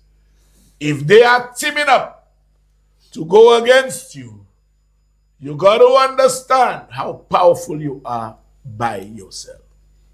Folks, I don't interfere with anyone just so. I'm in politics. I'm sure there are names you all know who have been opposing me that I've never, ever mentioned. But if you attack me, expect a retort. Yes, Albert. Richard, I've been following, all of this concerted effort against you. This is not just to vilify you, Somebody said Laura is out of alignment. Go ahead, Albert. This is not just about vilifying you. Yes. Right? There's an end game to this. Yeah. Right? These people want to get you out. Yeah, right? at all costs. Yes, but at all costs. But that's what I should, the consultant told him to do. Yes. And the whole idea is vilify him, right? Make him unmarketable and all of that, and hang him around Philip Jean-Pierre's neck. That's correct. And in doing that, we'll win the elections. That's not going to work, of course, right? Because while they're doing what they're doing, right, they're forgetting that you run Central Castries. That's where you're running. And they have a candidate in Central Castries against you. Well, is he still there? Is he still viable? Okay? And that is what they should be concentrating on. All this vilification that they're trying. And as I said, Richard, Marcella came into the politics. And it's because Marcella was swept up in all that. All of them were swept up in the whole idea of getting Richard Frederick. So the script was there, right? Because you've been here, you've not said anything about Marcella. At all. Right? What about Neither Laura? Okay? But they have attacked you, right? And then now playing victim. Exactly. If you attack the man, and Richard, quite honestly, what you've taken, my brother, I have to tell you, what you've taken. I'm strong, eh? Not any man could take it. Okay. Right? So, you and I, we have our differences sometimes. Yes. We how to deal with it. Yeah, we have things to do things and everything, right? Right? But the bottom line is, you've been taking a lot, my brother. You have been taking a lot. A lot. So, anyway, if they figure that that's the way to go, seriously, Marcella, not Marcella. Laura is going to call you a pig. Yeah. Refer to you as a pig. Yeah. And then you're supposed to say nothing. Nothing at all. Just shut up. Yeah. Folks, I want to end Laura by saying this. I have no issue with people who are overweight. None. None. I have friends who are overweight. Probably my mother was overweight. My mother. She died at the tender age of 57 with a heart attack whilst I was at university. Because overweight leads to disease, and you should never relish anyone's misfortune. But you see, being in the political arena, being like that, you're still saying things about me and telling me you are coming for your pound of flesh. Laura, leave me alone. I will end it here. But I'll tell you this. Richard Frederick never backs down. Never.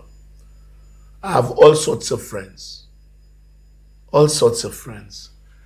One time I was in New York. There are certain men I like. Certain men I like. Like Devontae, I like Devontae. And I took pictures of Devontae in New York, and right away I was labeled a homosexual. I am not.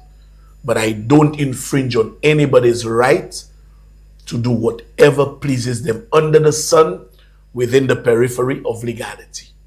That is your right. And I'll not distance myself from you because of that. But I am not involved in it, so do not label me as one. And that's all it is. I have overweight friends. I have big friends. I have small friends. I have all sorts of So friends. how you open you putting your hand towards me? You know? So respect, you know, folks, I'll tell you all something. Respect is earned. You earn respect. You don't demand respect. Once you respect yourself and you respect others, they feel the compunction to respect you. If you disrespect a child, expect that child to behave in such a volatile manner, you'll wonder who that child mother is. See a child passing, say, morning, my child, morning, sir, morning, mister. Try it if either boy or girl.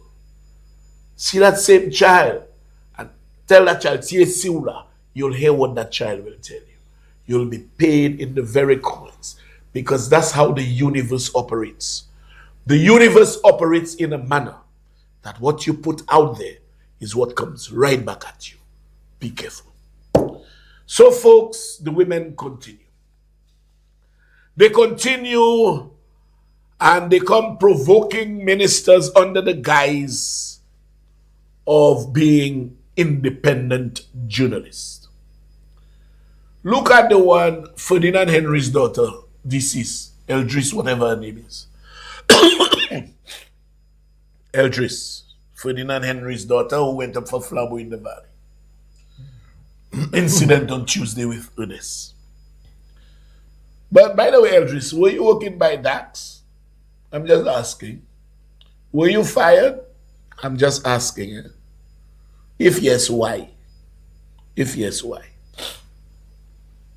So she comes to Parliament and began her provocation, streaming live on Marcella Johnson's page. Oh yes. Oh yes. And she said she is independent. Somebody corrected me. Is that what I'm saying here? She's not Ferdinand Henry's daughter. Okay. Somebody may know better than me. They say she's not. Okay. Very well. But comes to Parliament, streaming on Marcella Johnson's speech live, because I'm upstairs and I'm told she's downstairs and she's streaming live on Marcella Johnson's speech. She's wearing one of the shirts, women, if you attack one, you attack all. Yeah. But tells Monday she is from an independent media outlet. Take a listen to this clip, folks.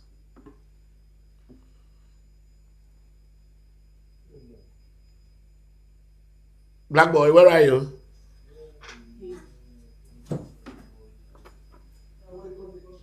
Yes. Yes. Yeah. She tells Monday she's from an independent media. Independent news. Network or media network, whatever. And in the meantime, she's wearing one of the protest t-shirts. And one of the protest t-shirts, and she's streaming live from Marcella's speech. She's streaming live from Marcella's speech. Somebody, she had Marcella's phone or something, no? Yes! I tell you, she's streaming live from Marcella's speech. So Monday, I even had to ask her, but how are you independent and you're on Marcella's page? Take a listen to this. Hi, Monday. I'm feeling neglected. Everybody vexed with me today. I don't know why. What are you a reporter? Yes, Really? always. Independent News Network. Independent? Yes. I listen to your stories. Okay. What, say that again? I think independent, you say? Yes. Oh, by the way, Mondi, you are the best person to ask about because I know I'm not you're. going on Marcella's live. I know that this is live, so I'm not going on Marcella Johnson's live. Okay, if you want to come with your independent news station, I will do that with you. Okay? I'm just So let's using do that. I'm just No, using no, the no, recording let's do because I that. didn't have my stuff. Let's do that. Okay, so Once you come with your live for your independent news station, I will speak with you. okay, when would you have the time? I know you're very busy. When I see you very well. I know. That's what I'm just saying. Okay, I'll call you, madam. Thank you. Yes.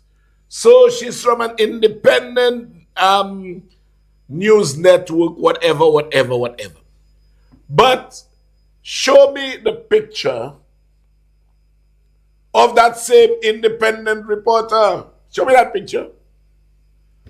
Yes. With a United Workers Party shirt. Oh yeah, her father Eldridge Charles. Yes, from the Valley. She is wearing a United Workers Party shirt during the St. Jude mismatch that Shasta held. But she's an independent reporter. And that is what they do, folks. That is what they do. They tell you they are independent and they are carrying the agenda. They are proxies of Shasta.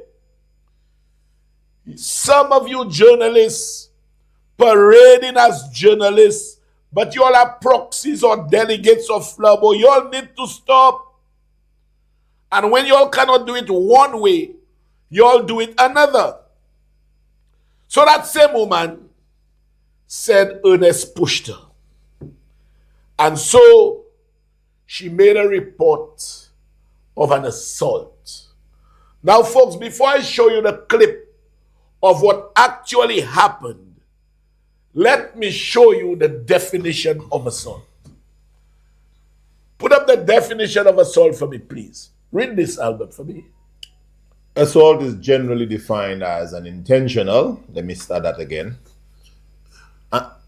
Assault is generally defined as an intentional act that puts another person in reasonable fear or apprehension of immediate harmful or offensive contact. It doesn't require physical contact. Even a threat or gesture that causes a reasonable fear of violence can be considered assault. Assault, okay, good. Yeah. So an intentional act that puts another person in reasonable fear. Yes. You intended to put that person in fear. Good. At training school, I could never forget, an assault is the attempt of or offer to do bodily injury to another. Yes. That's what an assault is. And then there's the battery. A battery, right. Merely touching someone does not constitute an assault. It does not. There must be an intention to instill fear in the person. So, fear of physical violence or injury or whatever. Yeah. So if I pass down the road and I just touch him, I say, what's up? Yeah. Even if I'm not happy about the touch, yes, you have not assaulted me. I have not assaulted you. Yes. There's a difference. Yes. I've not assaulted you. So there must be, I mean, fair. You hit me in a set of circumstances that caused me to be fearful, of the infliction of violence. Now, let us see what actually happened. And I'll tell you all what she said after that video was released. Let us see what happened at Parliament. Play that other clip for me, please. You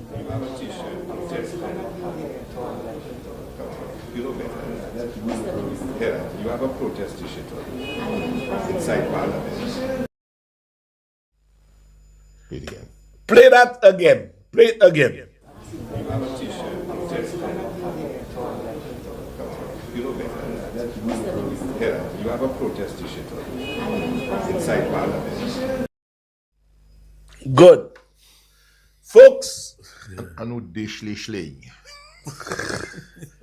You see, Albert, because there is an investigation, I don't want to say too much. But the most you can see in that clip is Ernest touching the woman. But I'll tell you what happened, Albert. When she realized that that is what people saw, and asking her, where is the assault? She said it happened before that. She go and get it a little further back. That's correct. Because she knows that does not qualify as an assault. So she said, no. It happened before that. Hear this. And I have that her post. So if she says, I secured her post in case she take it off the net. She said it happened before that. Yes. Albert, every fool would know that Parliament is full of cameras.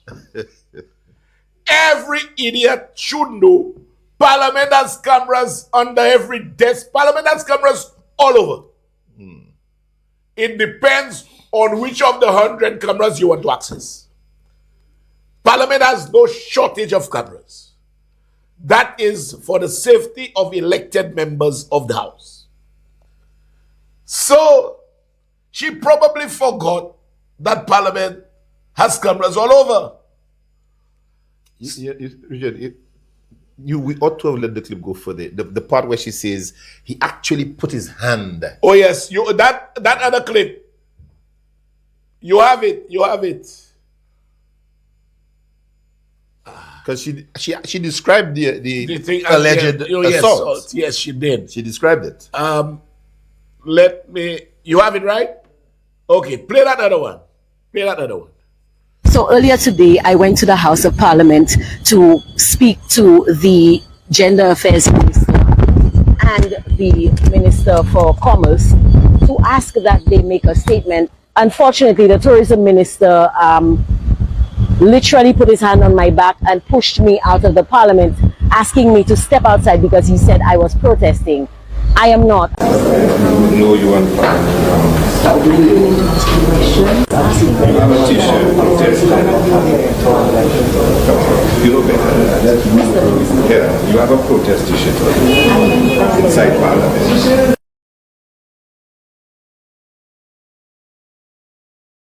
Tell me something, Albert. What you saw, semblance of the truth in what she said as regards what you saw. Okay. What I'll say to you, Richard, is this. He literally put his hand on my back and pushed me out of the Parliament. That's what she said. So right away, she has described him as Alexander Pusad. Yes. Right? But Richard, a man who just pushed you out of Parliament, now you're still in Parliament, huh? Yes. You're still there inside, but that man pushed you out. And I think when she saw the video, she then decided that it happened before. Right? It happened before. Very good lawyer. Right? The lawyer came with the right point. No. Okay.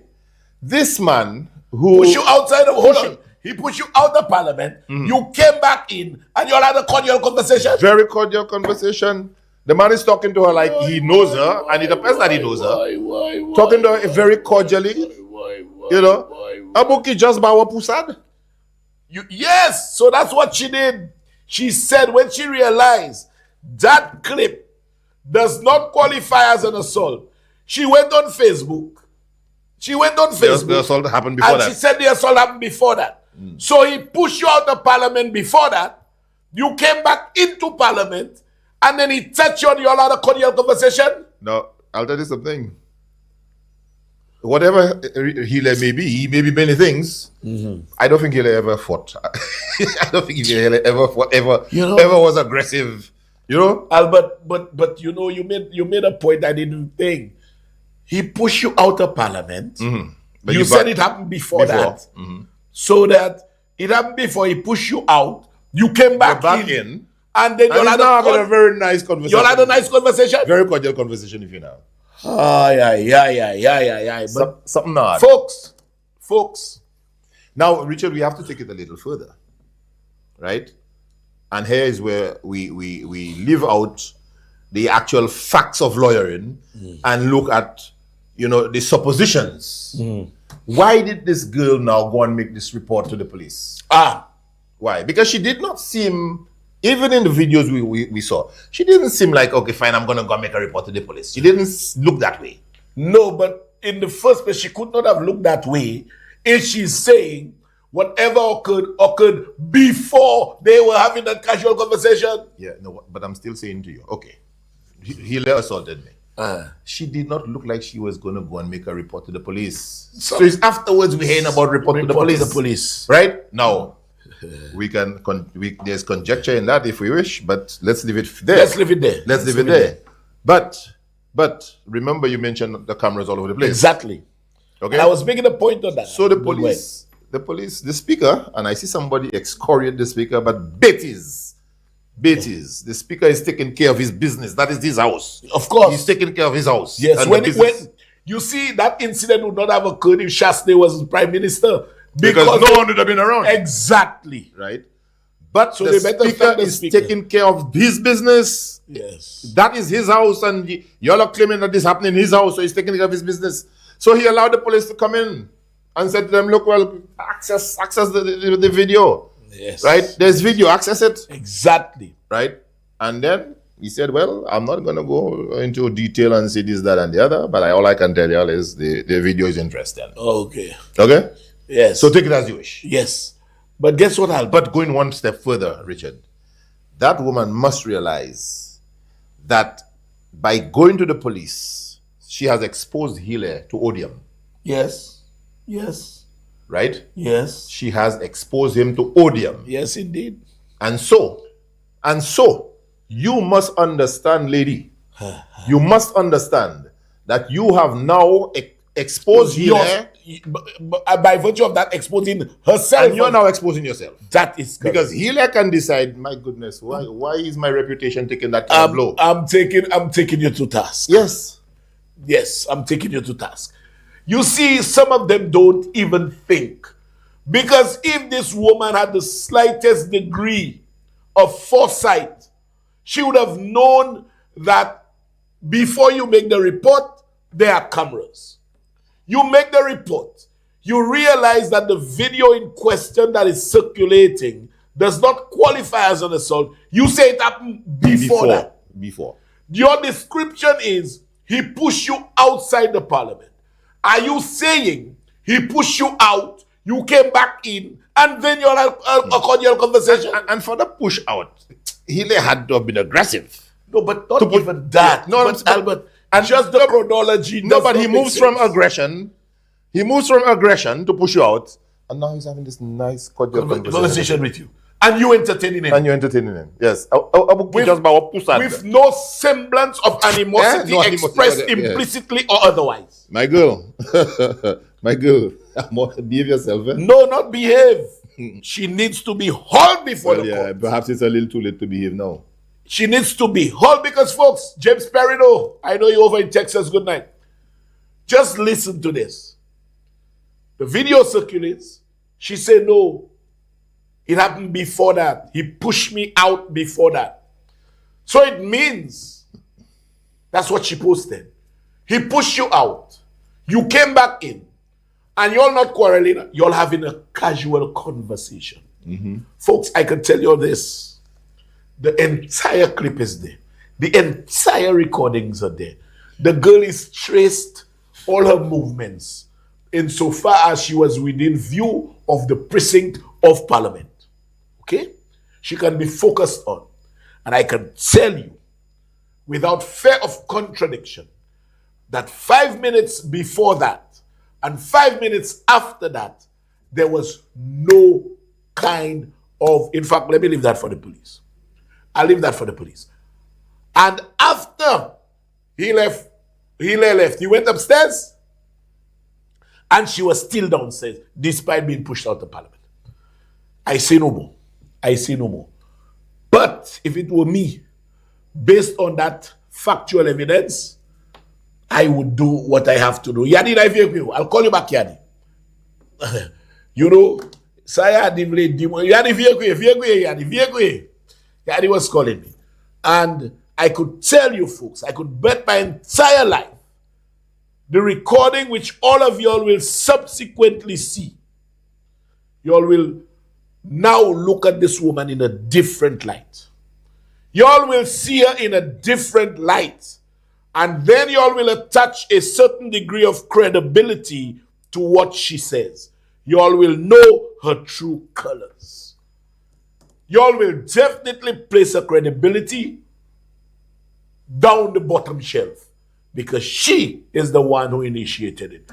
But there is an old saying whilst I was writing and I was speaking to Danya, and she said to me, you know, there is an old saying, those whom the God wants to seek to destroy, he first makes them mad. After the police do their work, we will show probably 5 minutes before and 5 minutes after. But Yadi is calling. Yadi Savle there.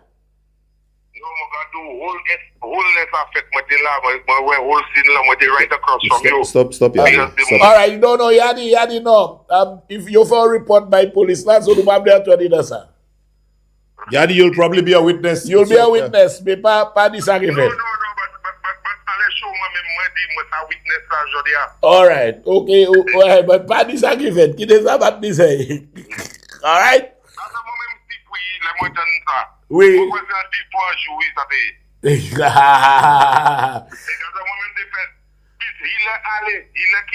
Il quitte qui est upstairs.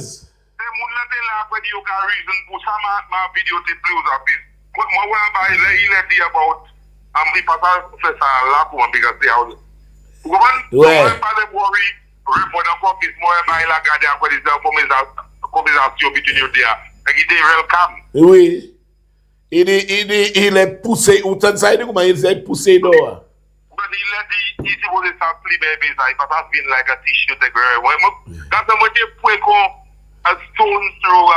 Just across from, you know. All right. Après ça, PM fait like an interview. Après ça, moi je qui emporte PM me fait aller les wall là et tuer Pijaini. Déjà laisse ça il est monté upstairs. They right là toute ça fait gars, moi t'es là pour right through whole by la bas je me voyais rien quoi. Anyway, no the whole recording super hurry. Na parle ba après. All right. Yes, folks. So yeah, they'll have to be a witness in the matter. But you know, those whom the God seek to destroy, he first make them mad. On this show, after the police finish their investigations, I will play 5 minutes before and 5 minutes after. 10-minute clip is a long clip to play on the show, I could tell you that.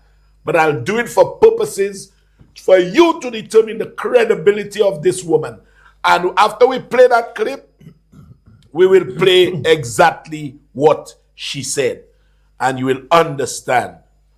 Now, folks, I want to dissect one of Shastini's other lies. We're going to GPH now, Albert. Big lies and his deceitful assertions, which he wants to compare with the Dahemol. You know? The Dahemol. If I was that man, I even mentioned in D. You know? Fales Dahe. You know? You know, folks, Shastini lies about everything. He lies about everything. And the deal with DSH, the deal with GPH, sorry, he wants to compare with the diamond. He was on TV, I think, last night. He lied about everything he said. In fact, I had to call Steve. Good night, Steve. Good night. Rosella, good night. I had to call Steve. I said, Steve, you remember that meeting at Cocoa Pop? Of course, Richard. You remember this? You remember that? How much we paid for the ball? Folks, we were paying monthly interest at the Bank of St. Lucia of over $200,000 a month in interest. For 10 months, that's $2 million in interest. Okay? We had the ball for a number of years. Shasta say we pay $1.5 million in interest to justify what he did. He said we paid $10 million for the ball, but he didn't say whether it's EC or US. And that's how he lies. That's how he lies. Alan Michael Shastney, you are unequivocal, compulsive. I mean, I don't know what to say.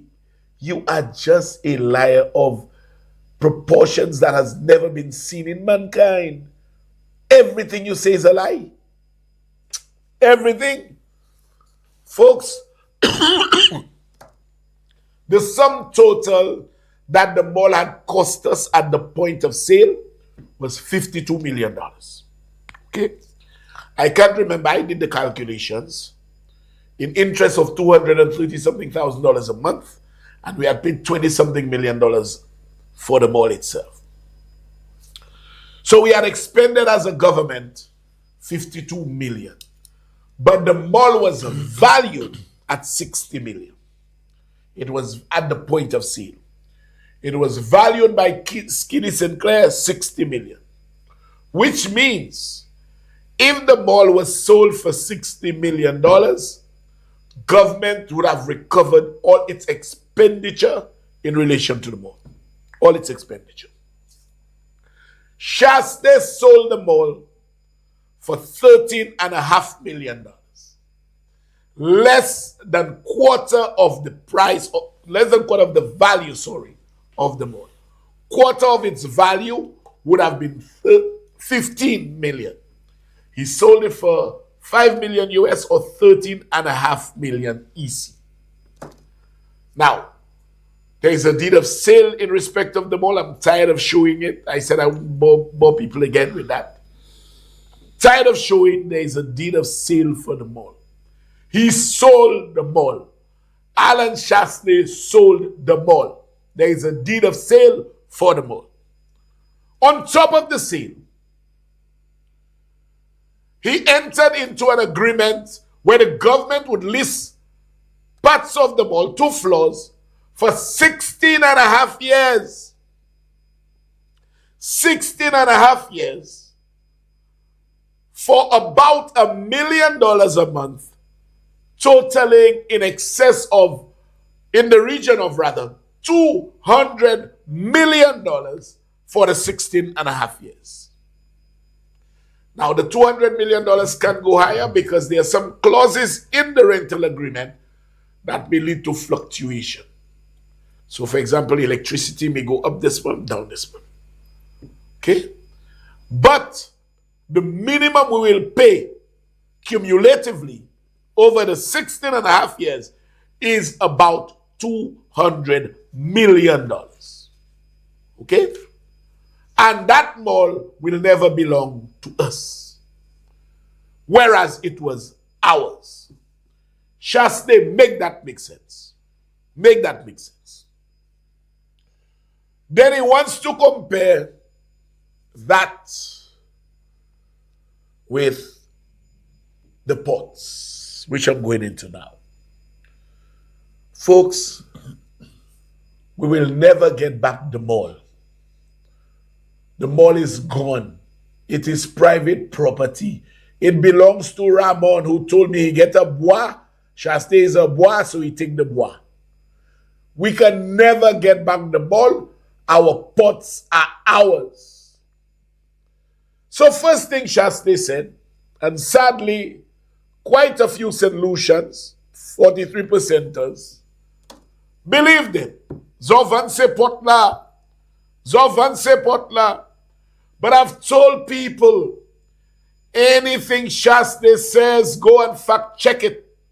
Because there's a distinct probability that approaches 100 that he's lying. Approaches 100% he's lying. Shaste hardly tells the truth about anything. And you had St. Lucians repeating this nonsense about Zon Van Potla. Now he can never say that he did not say it. In fact, what am I saying? He said he did not say it. But he don't realize that there are recordings and recordings galore about he and his Zelev saying we sold the ports. I want you to take a listen to this disingenuous, compulsive twister of the truth. There is no more palatable way to put it. Shaste is a blatant liar. Play that first clip for me, please. The fact is that a port was sold. Really? Nobody said you sold it. Somebody, well, you know what we said? You know what we said? The Labour Party has sold out St. Lucians. The fact is that a port was sold. Nobody said you sold it. Our government sold our ports to GPH. Nobody said you sold it.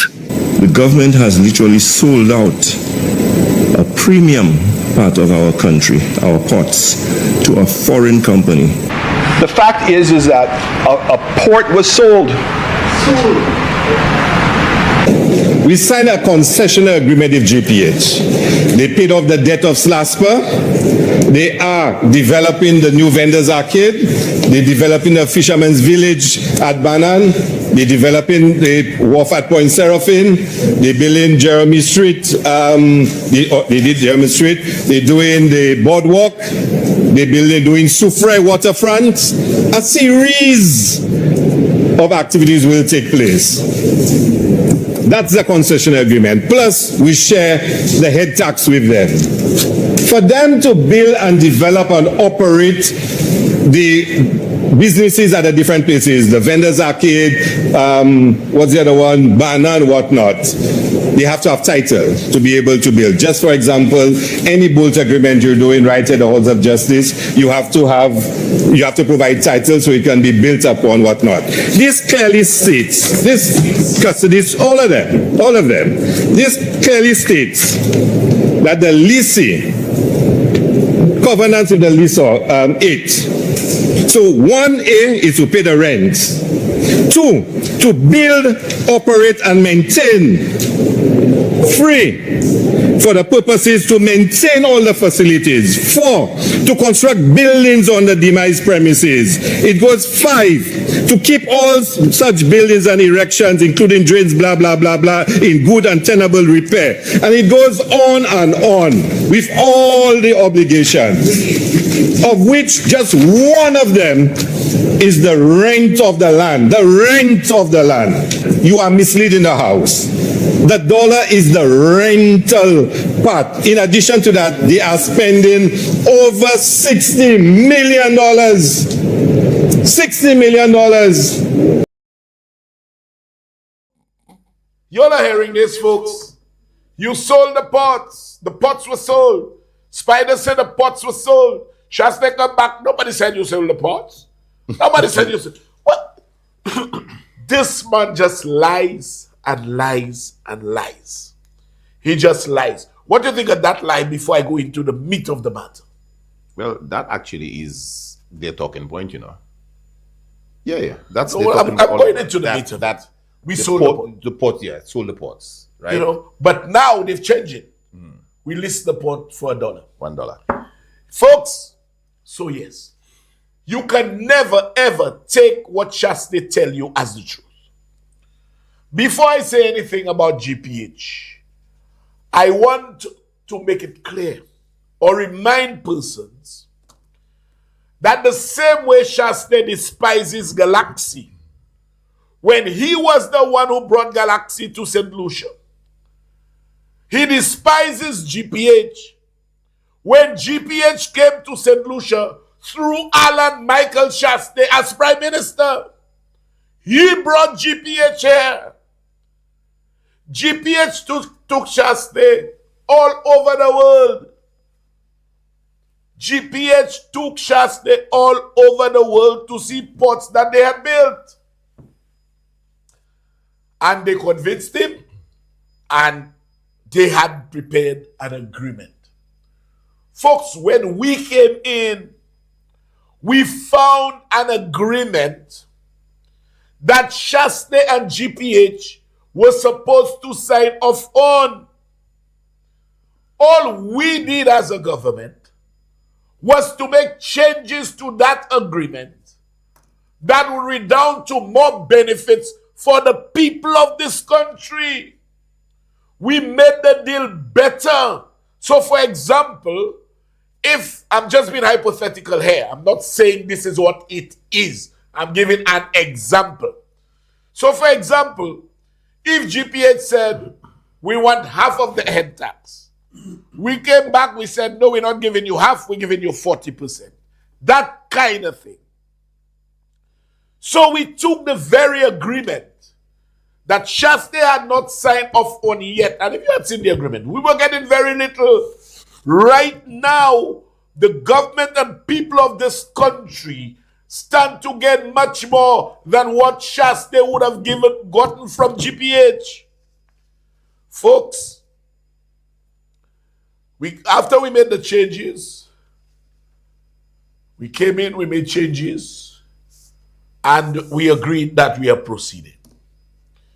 These kinds of agreements, folks, are usually referred to as PPPs, a public-private partnership under what is called a BOLT agreement. B-O-L-T. Now, the meaning of BOLT: build, operate, lease, and transfer at the end of an agreed period.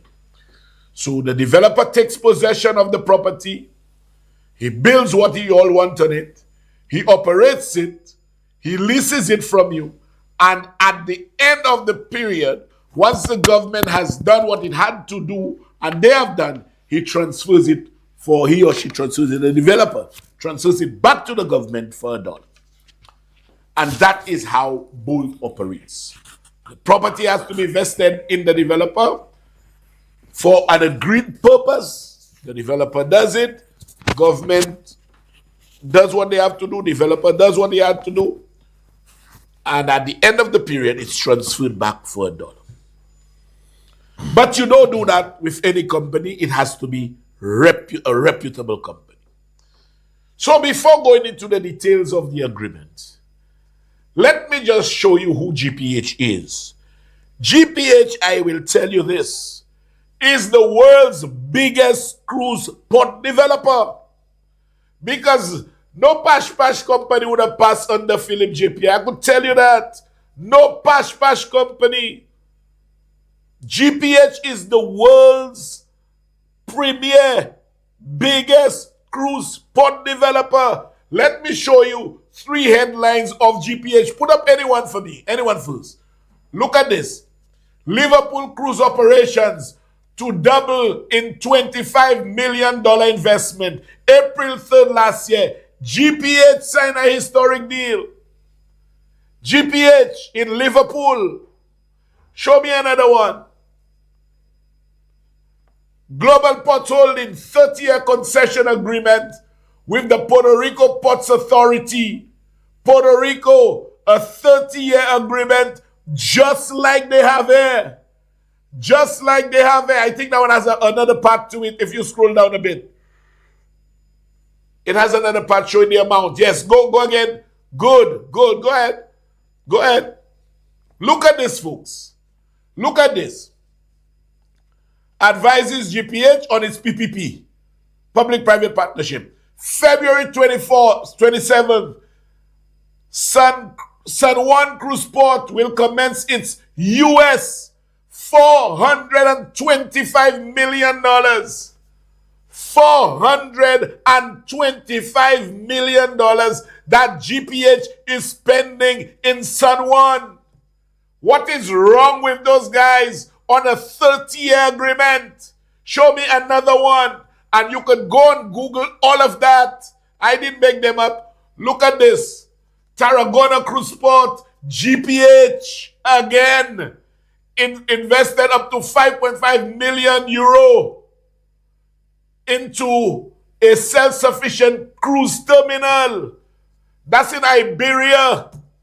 You know, folks, this is the #1 cruise port developer in the world. And that is how all the agreements are done.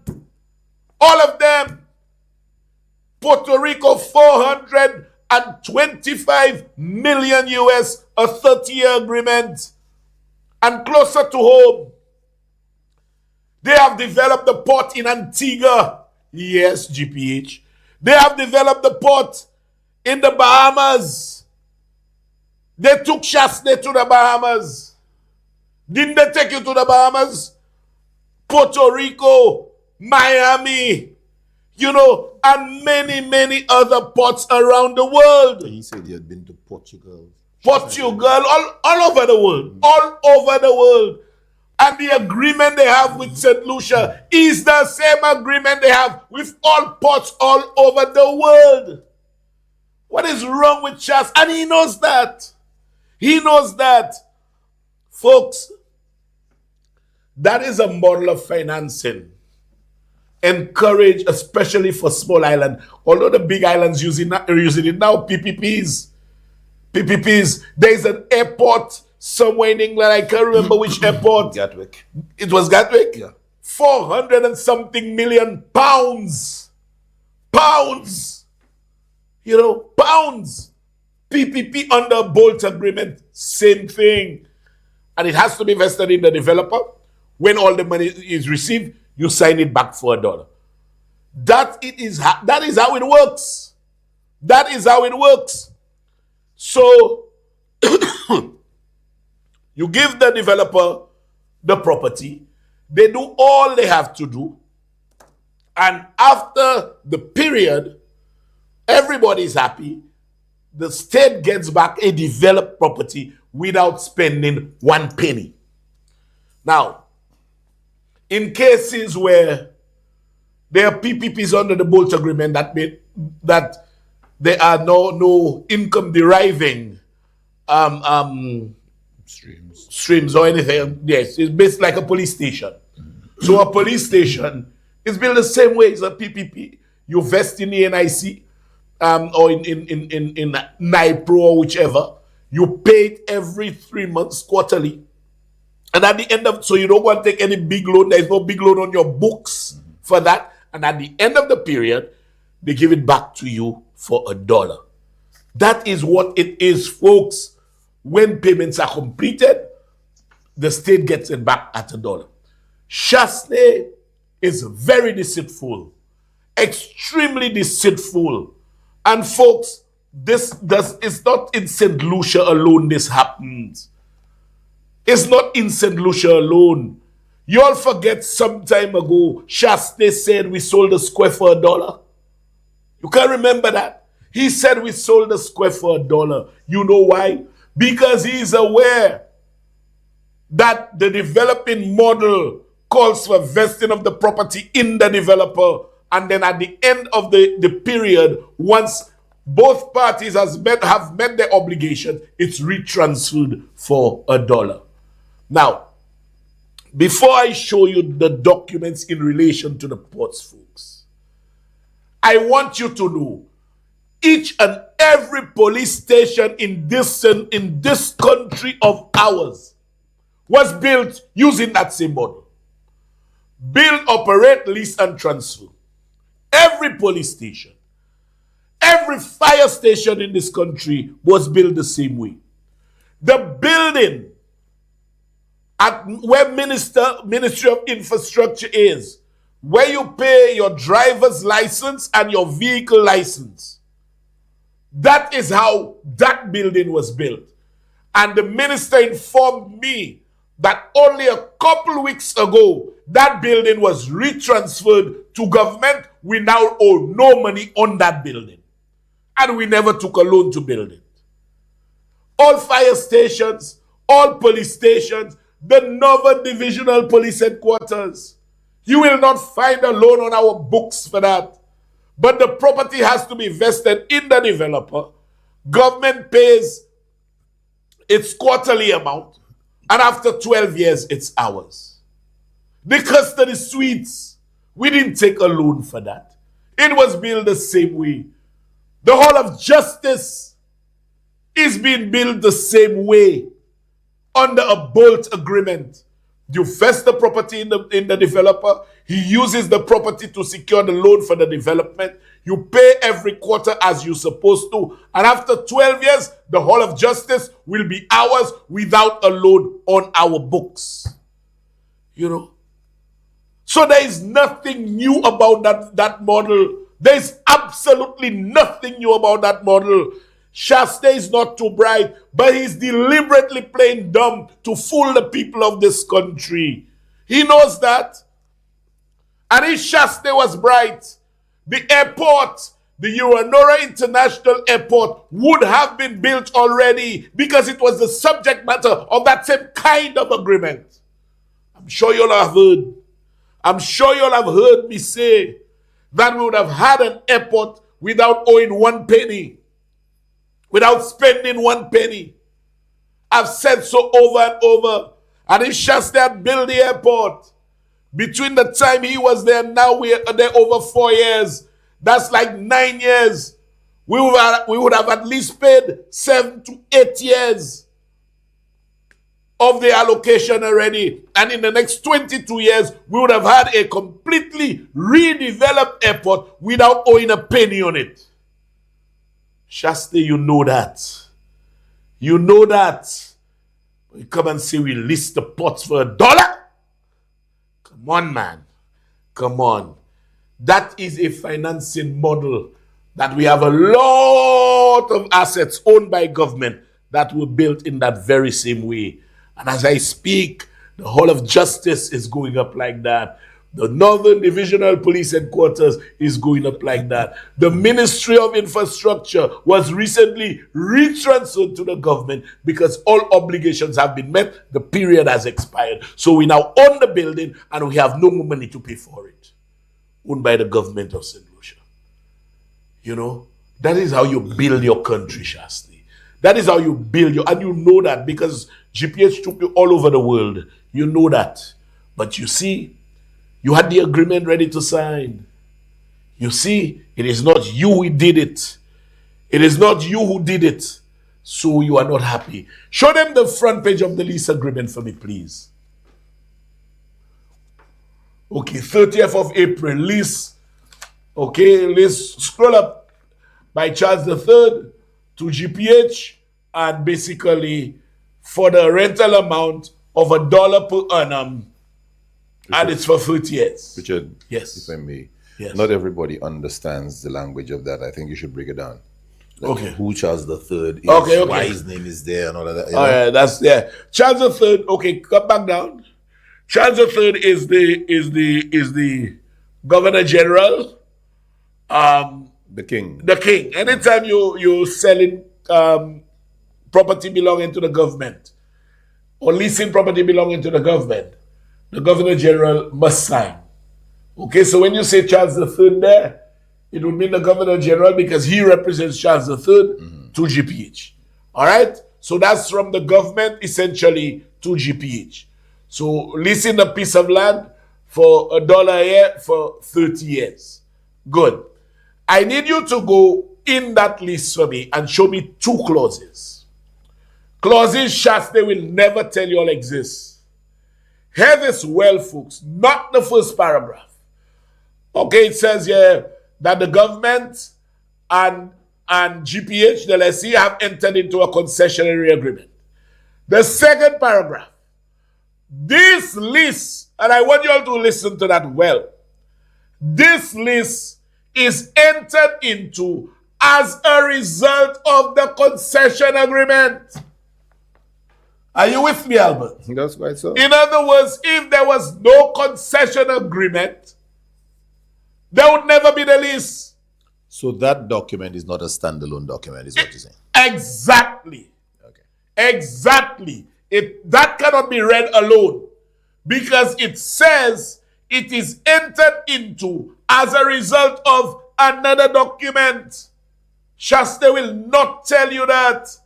It seems you missed it, Richard, but they posted that as a standalone document highlighting that basically the dollar thing. Yeah, you all sold the ports for $1. No. And it says here, the less in respect of operations of the demise premises, which is the port, to the users thereof, pursuant and further to the works undertaken at the port as defined in the concession agreement.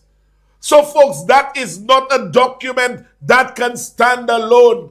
But you see, Richard, it's the deception again, right? And that is why anything that woman says, I don't want to hear her. From the time she did this thing with the Salvador, well, the Central Americans, blotting out their faces and all of that. And St. Lucians, they deporting there, right? And she did the very same thing. She showed the front page. And that is it. And they'll never show that. Yeah.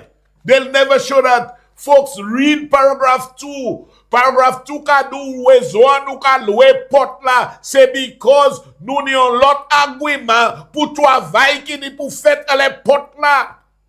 It is right there.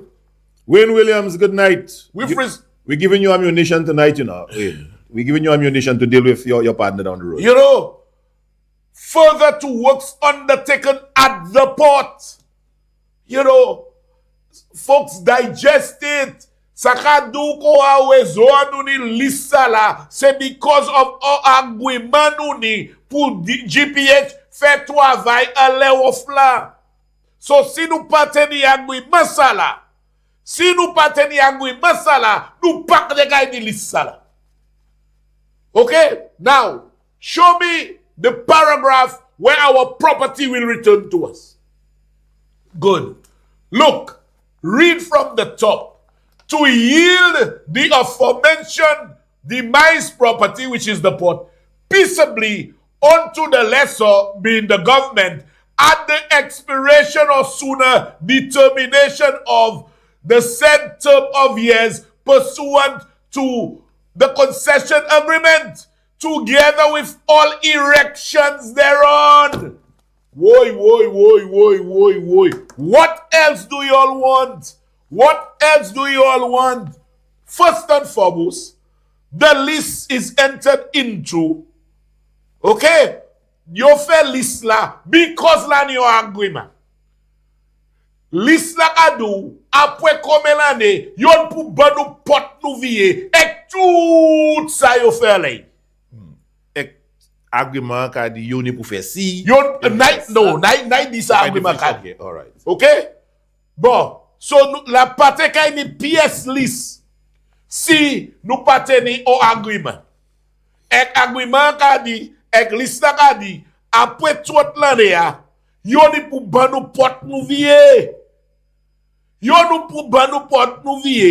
Ek ban nou ek tout sa yo fè. Good. Now, folks, you can take it down.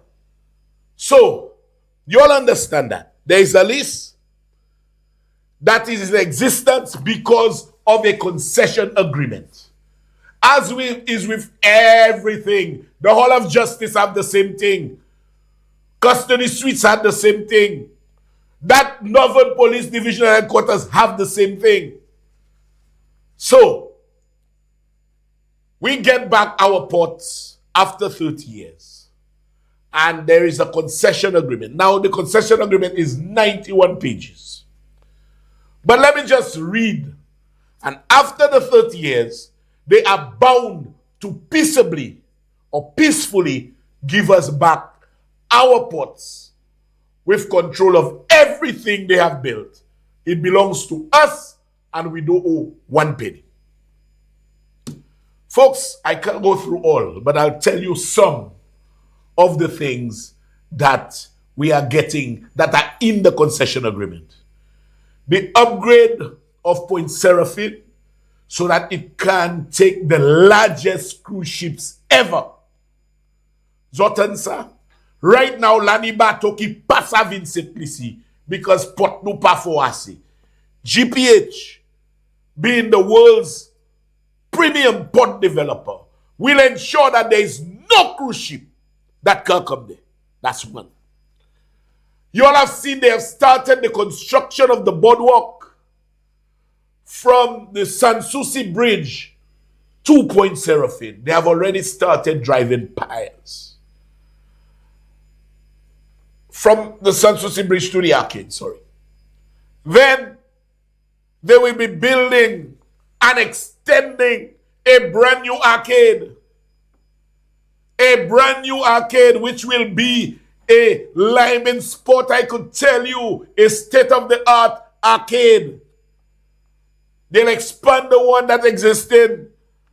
They will be placing 2 finger pairs at the port so that the small craft, you can now have tourists. Hear what they're doing here?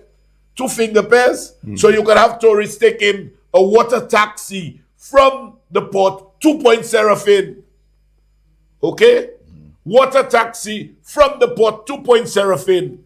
Then they will be developing the Bannon port to call it Fisherman's Village. Fisherman's Village. I can envisage an Austin's. Yeah, man, nice. Fisherman's Village. Then at Fisherman's Village, they'll be building a jetty so that tourists can take a water taxi from Bannon to Point Seraphine. What's wrong with you people, man? They have already paid off a 20 million US dollar debt that Slasper had owed.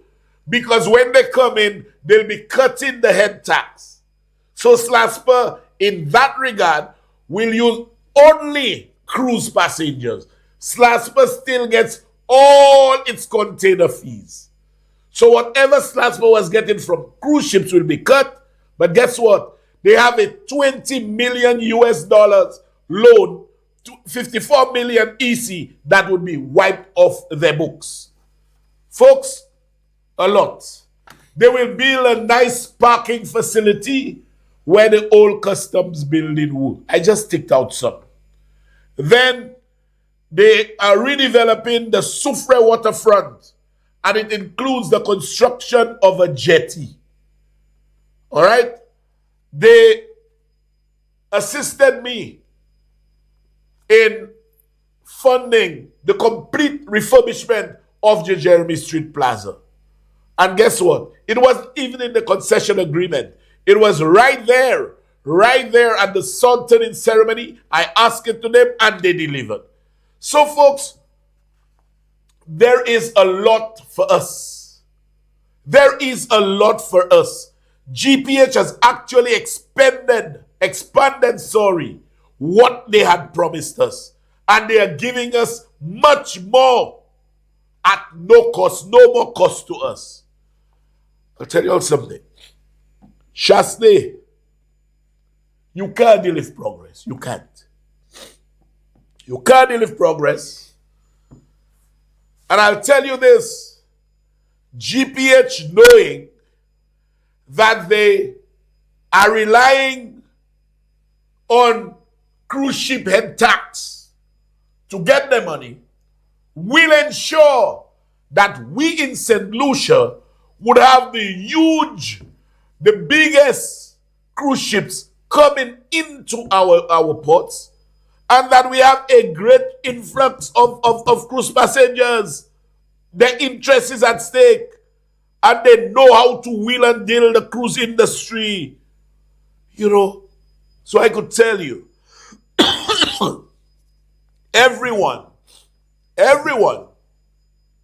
in the hotel, in the tourism sector will be smiling.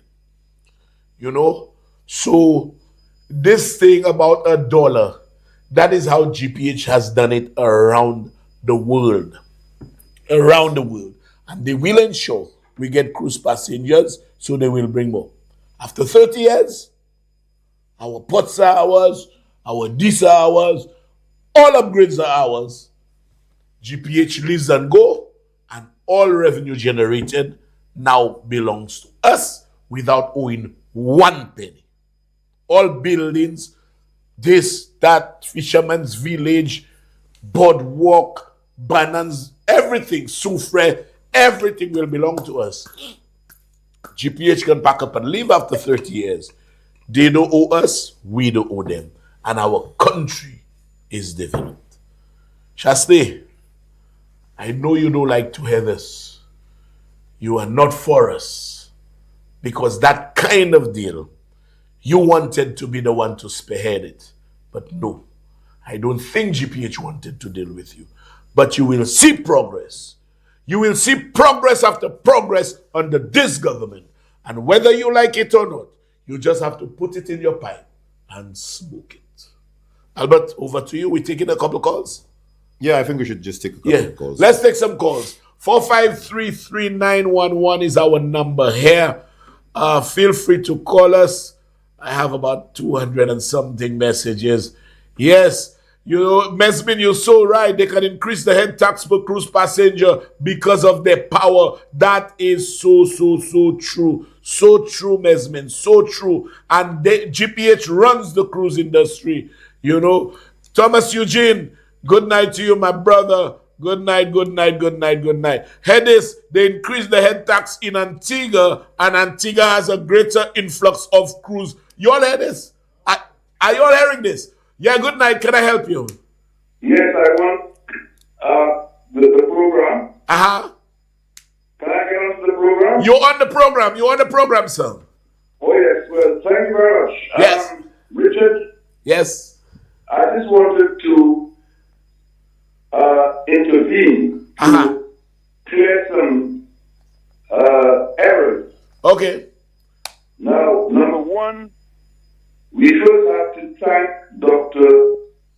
Kenny Anthony for the introduction of this mechanism of getting things developed without the government spending a putting penny out a cent initially. Yes, very well. What happened was that Dr. Anthony, myself, when I was a minister, and Cletus Springer went to Trinidad to look at the way in which that mechanism was working. And we interacted with NIPDEC, a firm called NIPDEC, which was really a part of the national insurance, just like our NIS here. Isn't it NIPRO? Or NIPDEC or yes? It was NIPDEC. Yes. Ours is NIPRO, but it's NIPDEC. NIPDEC, yes. So we went through and we saw all the police stations and the hospitals, etc., etc. And then Dr. Anthony came in and we agreed that we will do it.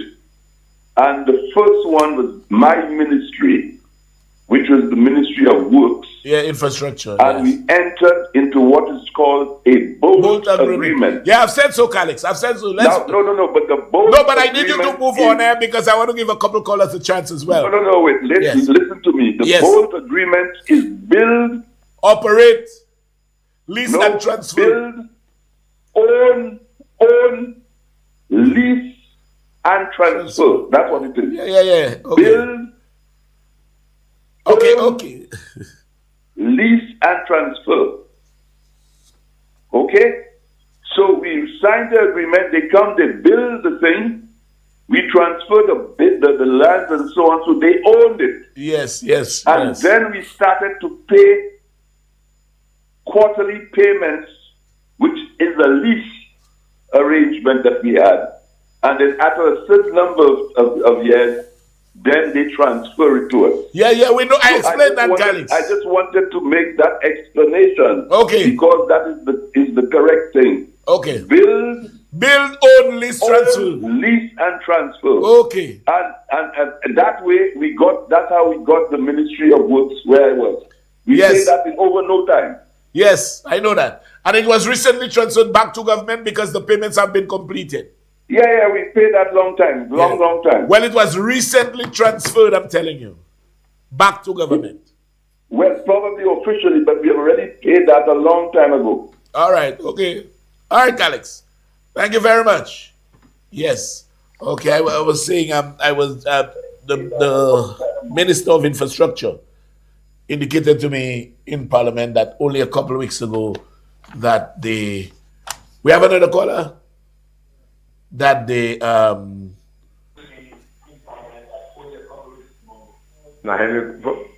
good night, can I help you? Yeah, good night, Richard. Good night. Richard, you see, when I heard Shasti mention about that dollar thing, Richard, I was a little scared. I see, what man, what is going on? That's why you see they don't want, they try to get rid of you, because it's you that are making illusion know what's going on and understand. Yes. So that's why they're behind you. That's why they don't want you there. That's why they're afraid of you like that. Yes. So that's why I tell you. You see, because when I heard that, I say, what my government doing? No, but I'll tell you something. Yes. I don't only say. I show proof of what I see. Yes, you show everything and make me understand it, and I stay there tonight.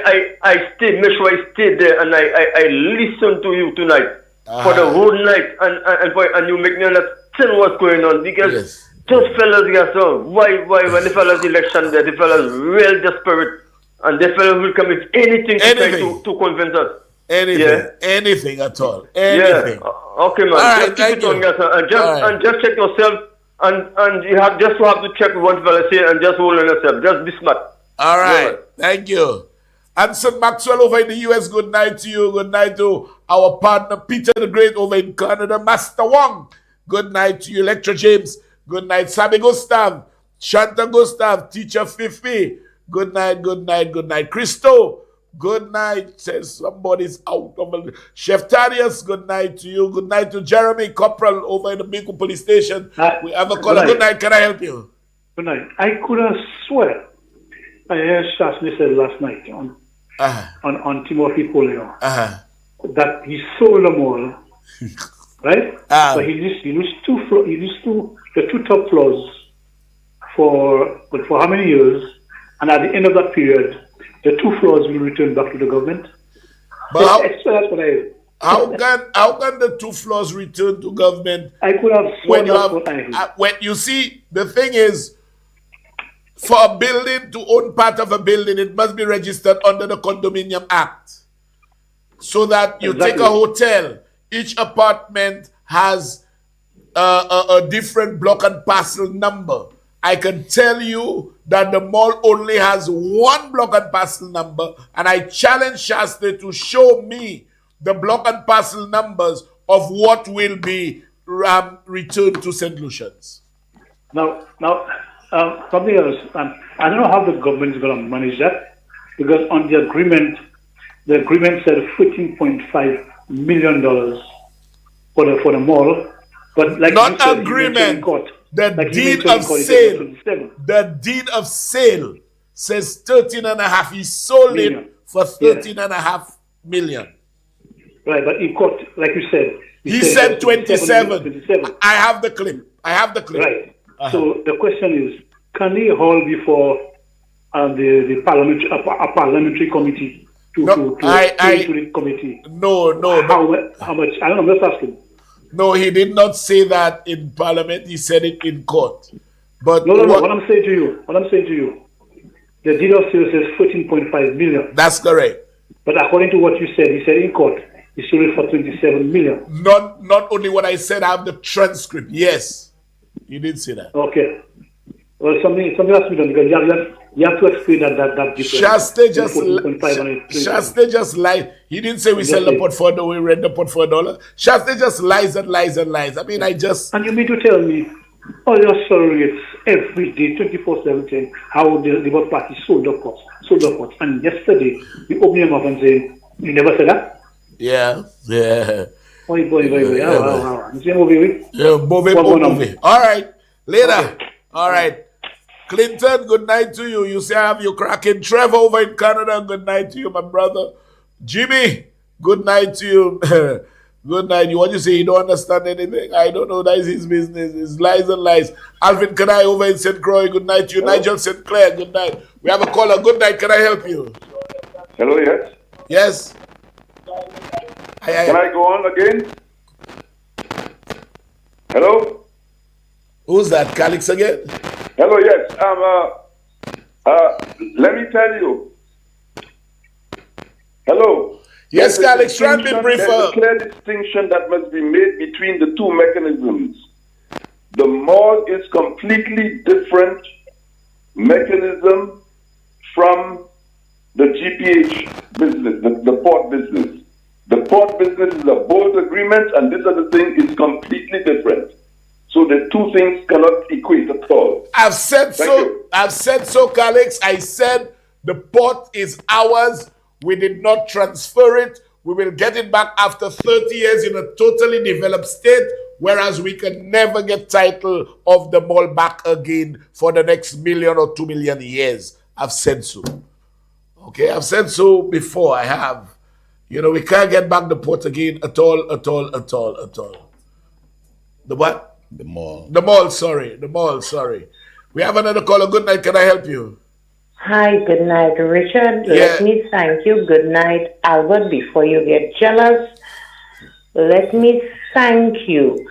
Thank you for dissecting everything that you did there tonight, especially that last agreement. Okay? Because Auntie go and post the picture of the lease of the port for $1, as if her savior spoke in Parliament on Tuesday, and that was the gospel truth. Thank you. I did deal with it, but I thank you for dealing with it in your capacity as a lawyer. Thank you. The other thing, let me tell those ladies, if you're going to plan to lie, you better have a better lying plan, because it's not working the way you think it is. How dare you decide to come dressed, supposedly, seemingly, a journalist in a protest t-shirt? You are inside of Parliament, okay, downstairs, and you should be allowed to be there. She said he has shoved her. Yes. No video footage, nobody. But not even that. Everybody that was there at his life cannot show anything. Hold on, Cornelia. It's not even that, you know. When she realized the video that is circulating does not constitute an assault, she said that it happened before that. So a man pushed you outside Parliament. It means you came back in and you were having a cordial conversation with him after he pushed you out? Exactly.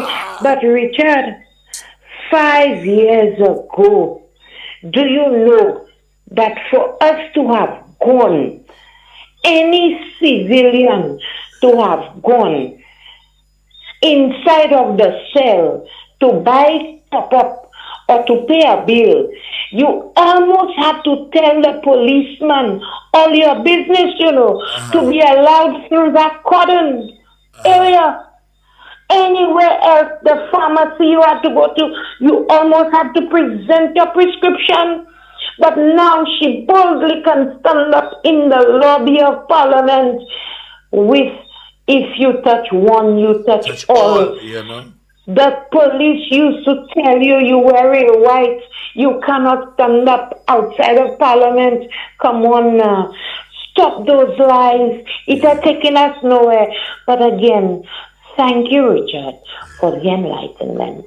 All Get right. home safely. All right. Thank you, Cornelia. Thank you. Let me say good night to Brenda John over in the US. Good night to you. Cutty Ranks again. Good night. Nigel Sinclair, Frances Rubb, Abe of Georgeville. Good night to you. Pages, I know you are here now. Trisha Lionel over in Viewfort. Bernard Haynes, good night to you over in New York. We have another caller. Good night. Can I help you? Hello. Hello. Good night. Good night, Mr. Frederick. Good night. I really wanted to ask you if I could publicize an issue that I have. I lost my purse on the Grosile bus stand across from the KFC store, and I just wanted to ask. What's your name? What does it have in it? It has my New York State ID, my New York student ID, and my bank card. And What's also your name? CEC. Kiera Cauldron. Okay, folks, anybody finding a purse or a bag, whatever that contains belongings of Kira Cauldron. Kira, you try and get my number and contact me off air. Okay. Most persons know my number. Most persons know, so I beg your pardon. Thank you. Okay. The producer will give you my number off air, and you will send me also anybody who finds the belongings. Please contact me, because those kinds of situations, a cry of distress is a summons to help. It can happen to any one of us when we lose crucial documents. All right? One more call? Thank you so much. Okay, you're welcome. You're welcome. Right. Bye-bye. Wait, my producer is giving you my number off air.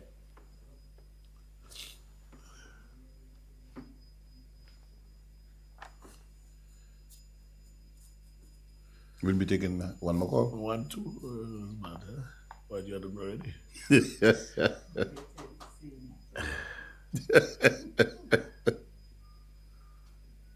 Yes, folks. So whilst he's doing that, let me say good night to a couple of people again. Trisha from Derisu, good night, good night. I'm not saying good night to you, because you're not burden St. Lucia if Alan Chaste. Jade we so. Parfait ya koba nou souple. Parfait ya ko, Felbert, Dread. Good night to you. Jackie, Miss Sidoni, and all the people over at the CDC. Yasmin Still, of course. The Senqua, good night to you. Good night. Augustus Kode, good night. Hogaf, good night to you. Thomas Eugene, Tuatine, Patrick Michaud, good night. You are our penultimate caller. So after that, we'll take one more. Good night. Can I help you?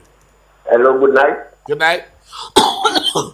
One quick one. Yes.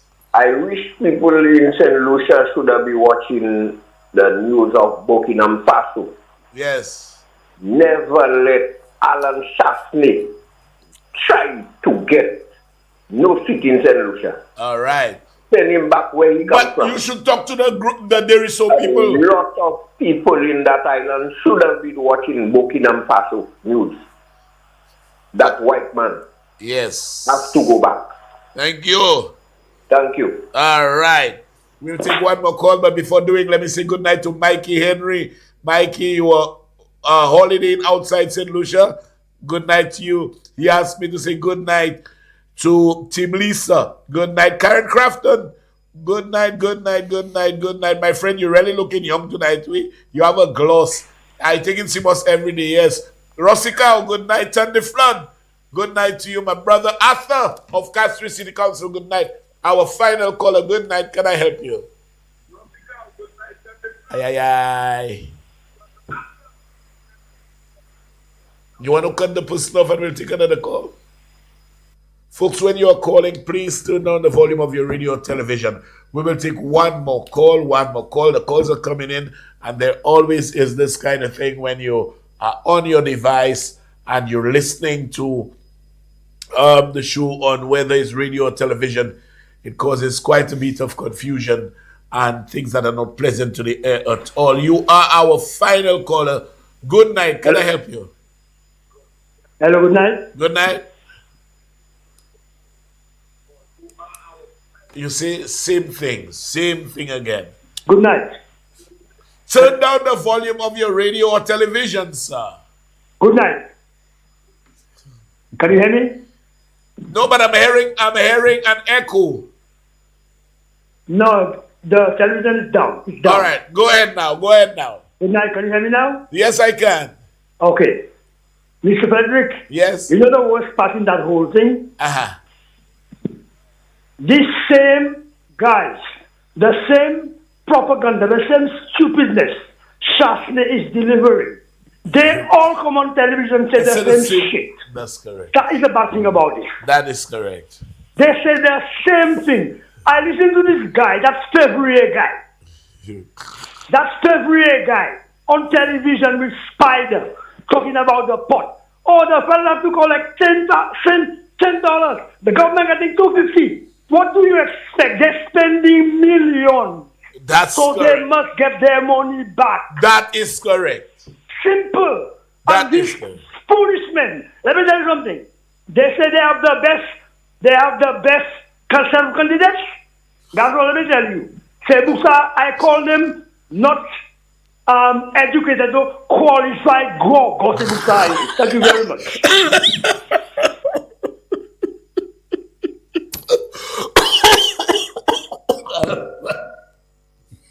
No matter who skill me. Take it easy, Richard. Take it What? easy. Yeah, qualified gogos. I never heard that one. Maybe I never ever heard that one. But folks, Albert, your closing remarks. Your people give me some serious pressure down the life here. For what? For what? Yeah, they say evaluated for a chicken. Yeah, they say I'm out of it and all of that. How?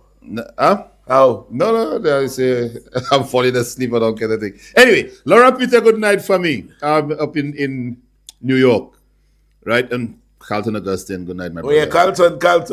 How did I forget you? It did. So, anyway, Richard, I think we touched on some very good points here Very tonight. good points, I think so. You know what I enjoyed? Explaining that GPH agreement. Yes, that was necessary. You know, because we sold the pot for $1. He said we sold it, and then he never said we sold it. Then we leased it for $1, and then as though it's just $1 we get it. We're getting a host of things, including the payment of a $20 million loan. We're getting boardwalk. We're getting this. We're getting that. And this is the kind of agreement that is everywhere. And we have had at least 50 of those agreements. You hear what colleagues just tell you? Well, I know it's bill operate, lease and transfer, but it doesn't make a difference. Bill own, lease and transfer, which means that in the agreement, you must transfer the property to the developer. You know, indeed. So that all police stations, all fire stations, he credits Kenny with the one introducing it. But it's a good financing model because you don't go and take big loans to do anything. As your cash flow comes, you pay those persons who are involved in developing your country. So at the end of the day, you have a $200-400 million asset when you never had that loan on your books. And if Shasta had been smart, you would have had an airport same way, same speed, and would have actually 8 years would have gone out of that 30-year agreement, and we would have had an airport with jet bridges and everything else. But thanks to Shasta's stupidity. What you mean is he was too smart. That's what. Well, anyway, too smart. I don't think he's smart. Too smart, my boy. You see all this thing about he's a boy and so on. No, I ain't sorry that at all. Too smart. Anyway, Lina Samuel, good night, my brother. Thanks for watching. This Aristide, good night. Thaddeus Promise, one constable. Good night. Bonsoir, c'est bon. Destiny over in England. You still up, eh? You're up watching the show. Good night to you, Destiny. Uvin over in Georgeville and all the people in Georgeville, Tutsi and all the others. Alvin, good night to you, my brother. Good night to everybody. Folks, as I've always said, if God has blessed you, no one can curse you. Live clean. Because what you sow, you are bound to reap. The universe is fair. The universe is fair. Whatever you put out into the universe, it comes right back at you. Put positivity, it will come to you. If you put negativity, it comes back tenfold. Be careful of the pit that you dig. It may just be your own. I'm Richard Frederick. I'm out of here. See you next Thursday, God willing. Goodbye.